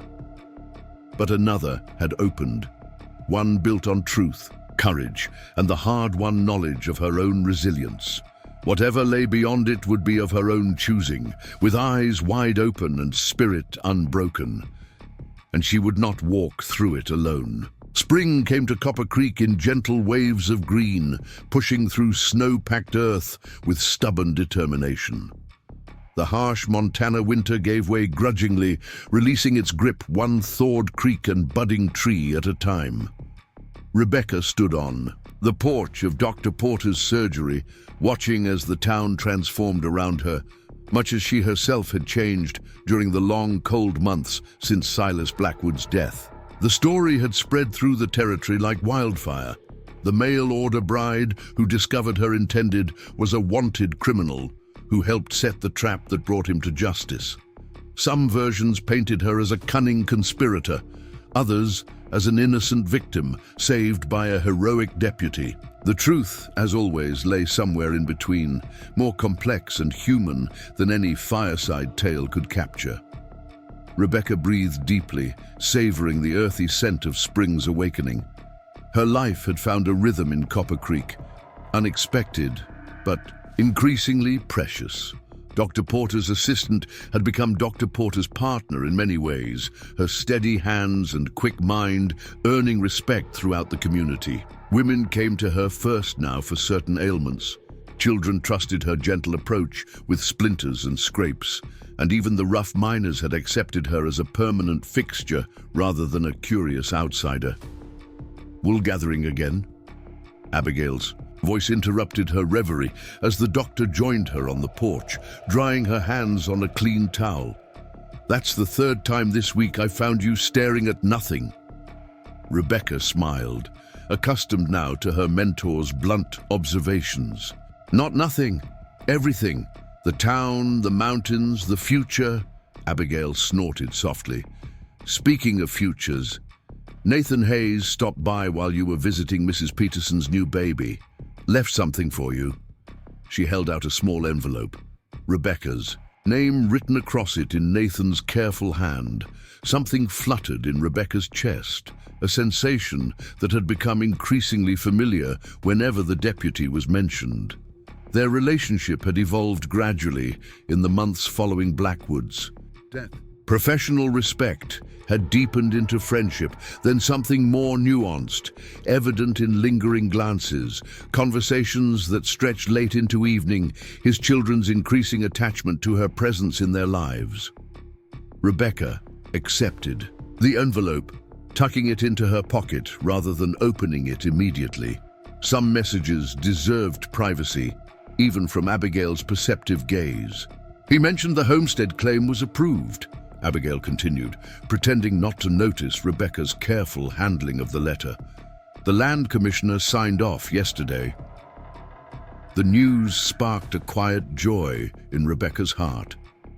Using the documents recovered from Blackwood's hidden cache, Nathan had helped her file a legitimate claim on a small parcel of land outside town. Not Blackwood's tainted property, but uncleared acreage with good water access and rich soil. Her land earned through proper channels rather than deception. "That's wonderful news," she replied, unable to contain her smile. "I can begin building before summer." "Building what exactly?" Abigail inquired, though her knowing expression suggested she already had theories. "A future," Rebecca answered simply. "One room at a time." The doctor nodded approvingly. "Well, you've earned it, though I admit I'll miss your assistance once you're established on your own property." "I won't be far," Rebecca assured her, "and I'll continue helping with patients. I've discovered I have an aptitude for healing." "You have an aptitude for many things," Abigail observed, "including bringing Nathan Hayes back to life after 3 years of merely existing." With that parting insight, she returned inside, leaving Rebecca alone with her thoughts and the unopened letter burning in her pocket. Later that evening, after patients had been tended and supplies restocked, Rebecca finally retreated to her small room above the surgery to read Nathan's message. The envelope contained a simple note. "Lily's birthday celebration tomorrow. The children insist you attend. Cake after supper. Nathan." The formal words belied the intimacy that had grown between them. Nathan Hayes was not a man given to flowery declarations or grand gestures. His feelings emerged in practical actions, ensuring her safety during winter storms, teaching her to shoot with patient instruction, including her in his children's lives with increasing regularity.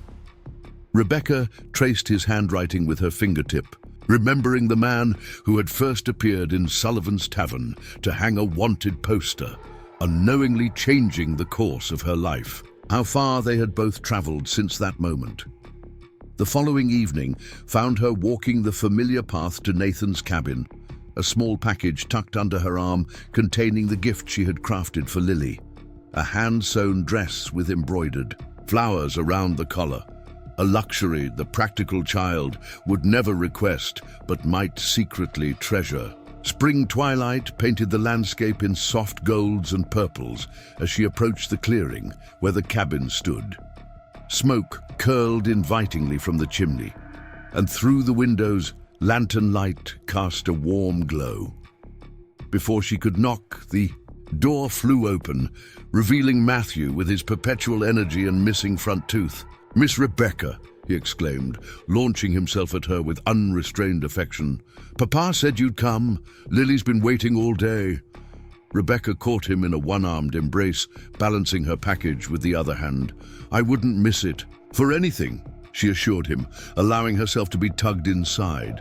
The cabin's interior had transformed over the months since she'd first taken shelter there.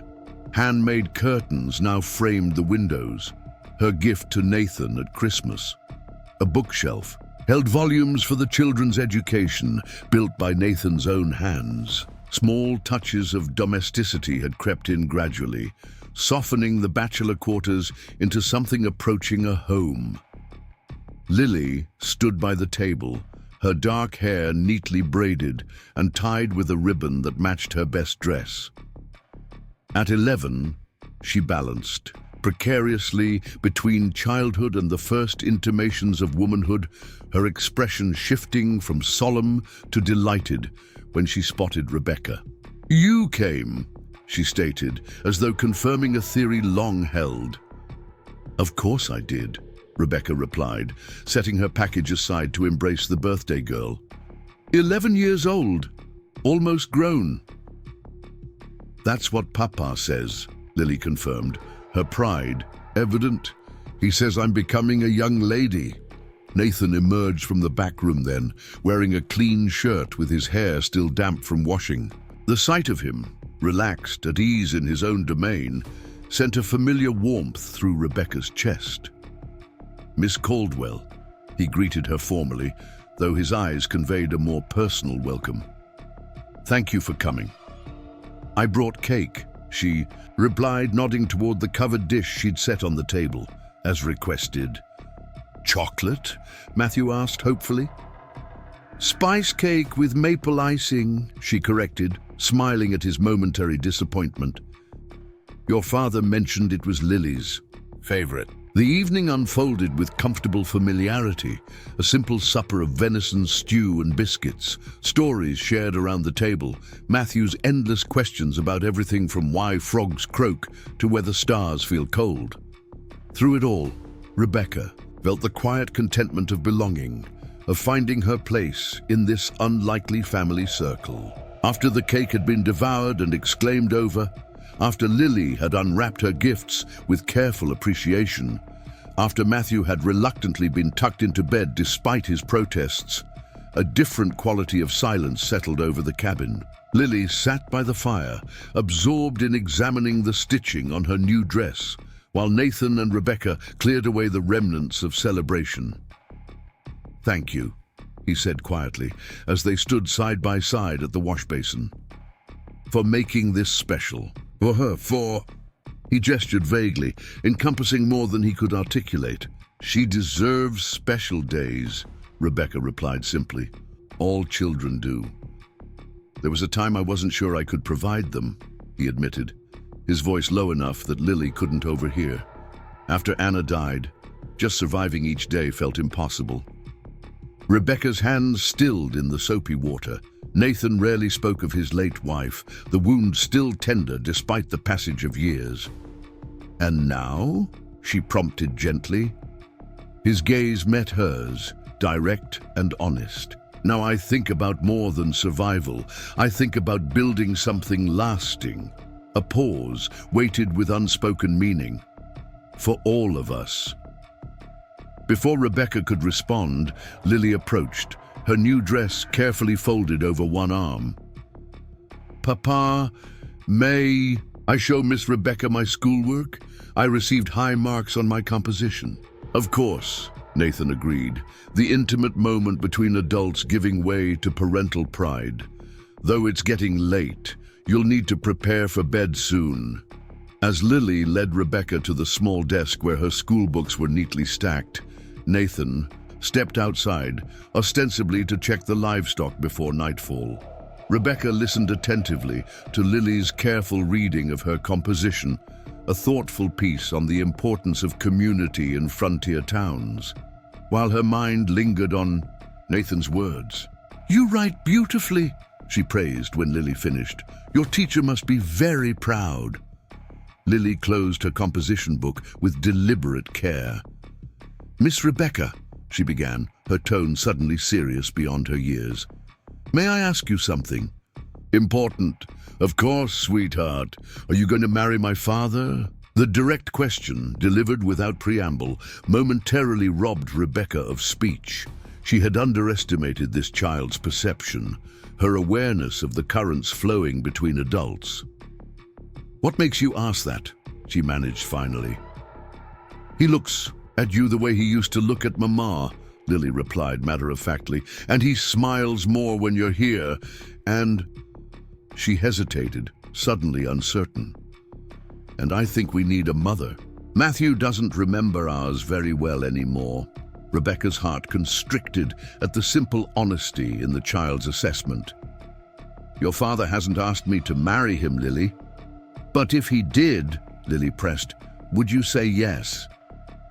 Through the window, Rebecca could see Nathan in the yard, his tall figure outlined against the darkening sky, the man who had saved her life, who had helped her build a new one from the ashes of broken promises and dangerous deceptions, the father who had raised these remarkable children alone, who had carried his grief without allowing it to consume his capacity for kindness. If he asked, she answered truthfully, I would consider it very carefully, because decisions that affect families should never be made lightly. Lily nodded, apparently satisfied with this measured response. I hope you say yes, she declared, before gathering her schoolbooks. Matthew talks about you even when you're not here, and Papa smiles when he mentions your name, even when he thinks no one is watching. After Lily had been tucked into bed with birthday wishes and a gentle embrace, Rebecca found herself alone in the main room, tending the fire while waiting for Nathan to return. The conversation with Lily replayed in her mind, touching questions she had carefully avoided examining too closely. The door opened, admitting Nathan and a rush of cool evening air. He secured the latch behind him, then turned to find Rebecca still present, still waiting. Something shifted in his expression. Resolve, replacing uncertainty. "I thought you might have left," he said, removing his coat and hanging it by the door. "Not without saying goodbye," she replied. "It was a lovely celebration." Lily seemed truly happy. She is. He moved to stand beside her near the fire, its light casting his features in warm relief. "Rebecca, there's something I've been meaning to discuss with you." Her pulse quickened, Lily's forthright question still echoing in her thoughts. "What is it?" "Your homestead claim," he began, surprising her with this practical topic. "Building alone would be difficult, even dangerous. Winter comes early in these mountains." "I'm aware," she replied, uncertain where this conversation led. "I've been setting aside funds to hire help with the heavy construction." "There's another option." Nathan's gaze remained fixed on the dancing flames. "A partnership combining resources, labor, building something together rather than separately." Understanding dawned slowly. "Are you proposing a business arrangement, Deputy Hayes?" He turned to her then, the firelight revealing vulnerability beneath his usual composure. "I'm proposing whatever you're willing to consider, Rebecca. My feelings—" He paused, visibly gathering courage. "My feelings for you extend beyond business or friendship, but I would accept any partnership you're willing to offer." The careful words, so typical of this cautious man, touched her deeply. Nathan Hayes wouldn't press, wouldn't demand, wouldn't assume. He would accept the boundaries she set, respect the pace she required. "The children asked if I would be their mother," she revealed quietly. Surprise flickered across his features, followed by something like resignation. "They've grown attached to you. We all have. But I understand if that's not what you want. Your independence, your own land. I wouldn't ask you to sacrifice those things. What if it's not a sacrifice?" Rebecca stepped closer, close enough that she could feel the warmth radiating from him. "What if building something together is exactly what I want?" Hope kindled in his eyes, cautious but unmistakable. "You mean—" "I mean that I came west seeking partnership and purpose," she interrupted gently. "I found both, just not where or how I expected." Her hand reached for his, fingers intertwining with deliberate intent. "Yes, Nathan. Yes to building, together. Yes to family. Yes to whatever future we create." For a moment he remained still, as though afraid sudden movement might shatter this fragile agreement. Then with careful reverence, he raised her hand to his lips, pressing a kiss against her knuckles. "I'm not a man of flowery words," he warned, his voice rough with emotion. "I've had flowery words," she reminded him, thinking of Silas's elegant deceptions. "I prefer honest ones, even when they're plain." Nathan's smile transformed his face, erasing the worry lines that had become so familiar.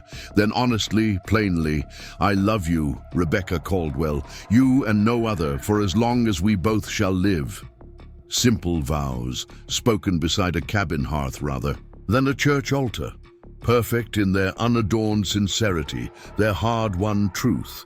In that moment, Rebecca fully understood what she had been seeking since boarding that westbound train many months ago. Not escape, not desperation's gamble, but this: genuine connection, mutual respect, the courage to build something lasting in a harsh but beautiful world. She had come west as a mail-order bride, following false promises to a future that never existed. She would remain as a frontier wife, partner to a good man, mother to his children, healer to a community that had become her own. "I love you too," she answered, the words feeling both momentous and natural on her tongue. Enough to build a life alongside yours, whatever challenges come. Outside, spring winds whispered through awakening pines. Inside, two people who had survived loss found the courage to risk love again, not as desperate escape, but as conscious. In choice, eyes wide open to both blessing and burden. The West had not been kind to Rebecca Caldwell, but it had been true. And in that truth, however harsh, she had found herself and the home she had always sought. Up next, you've got two more standout stories right on your screen. If this one hit the mark, you won't want to pass these up. Just click and check them out.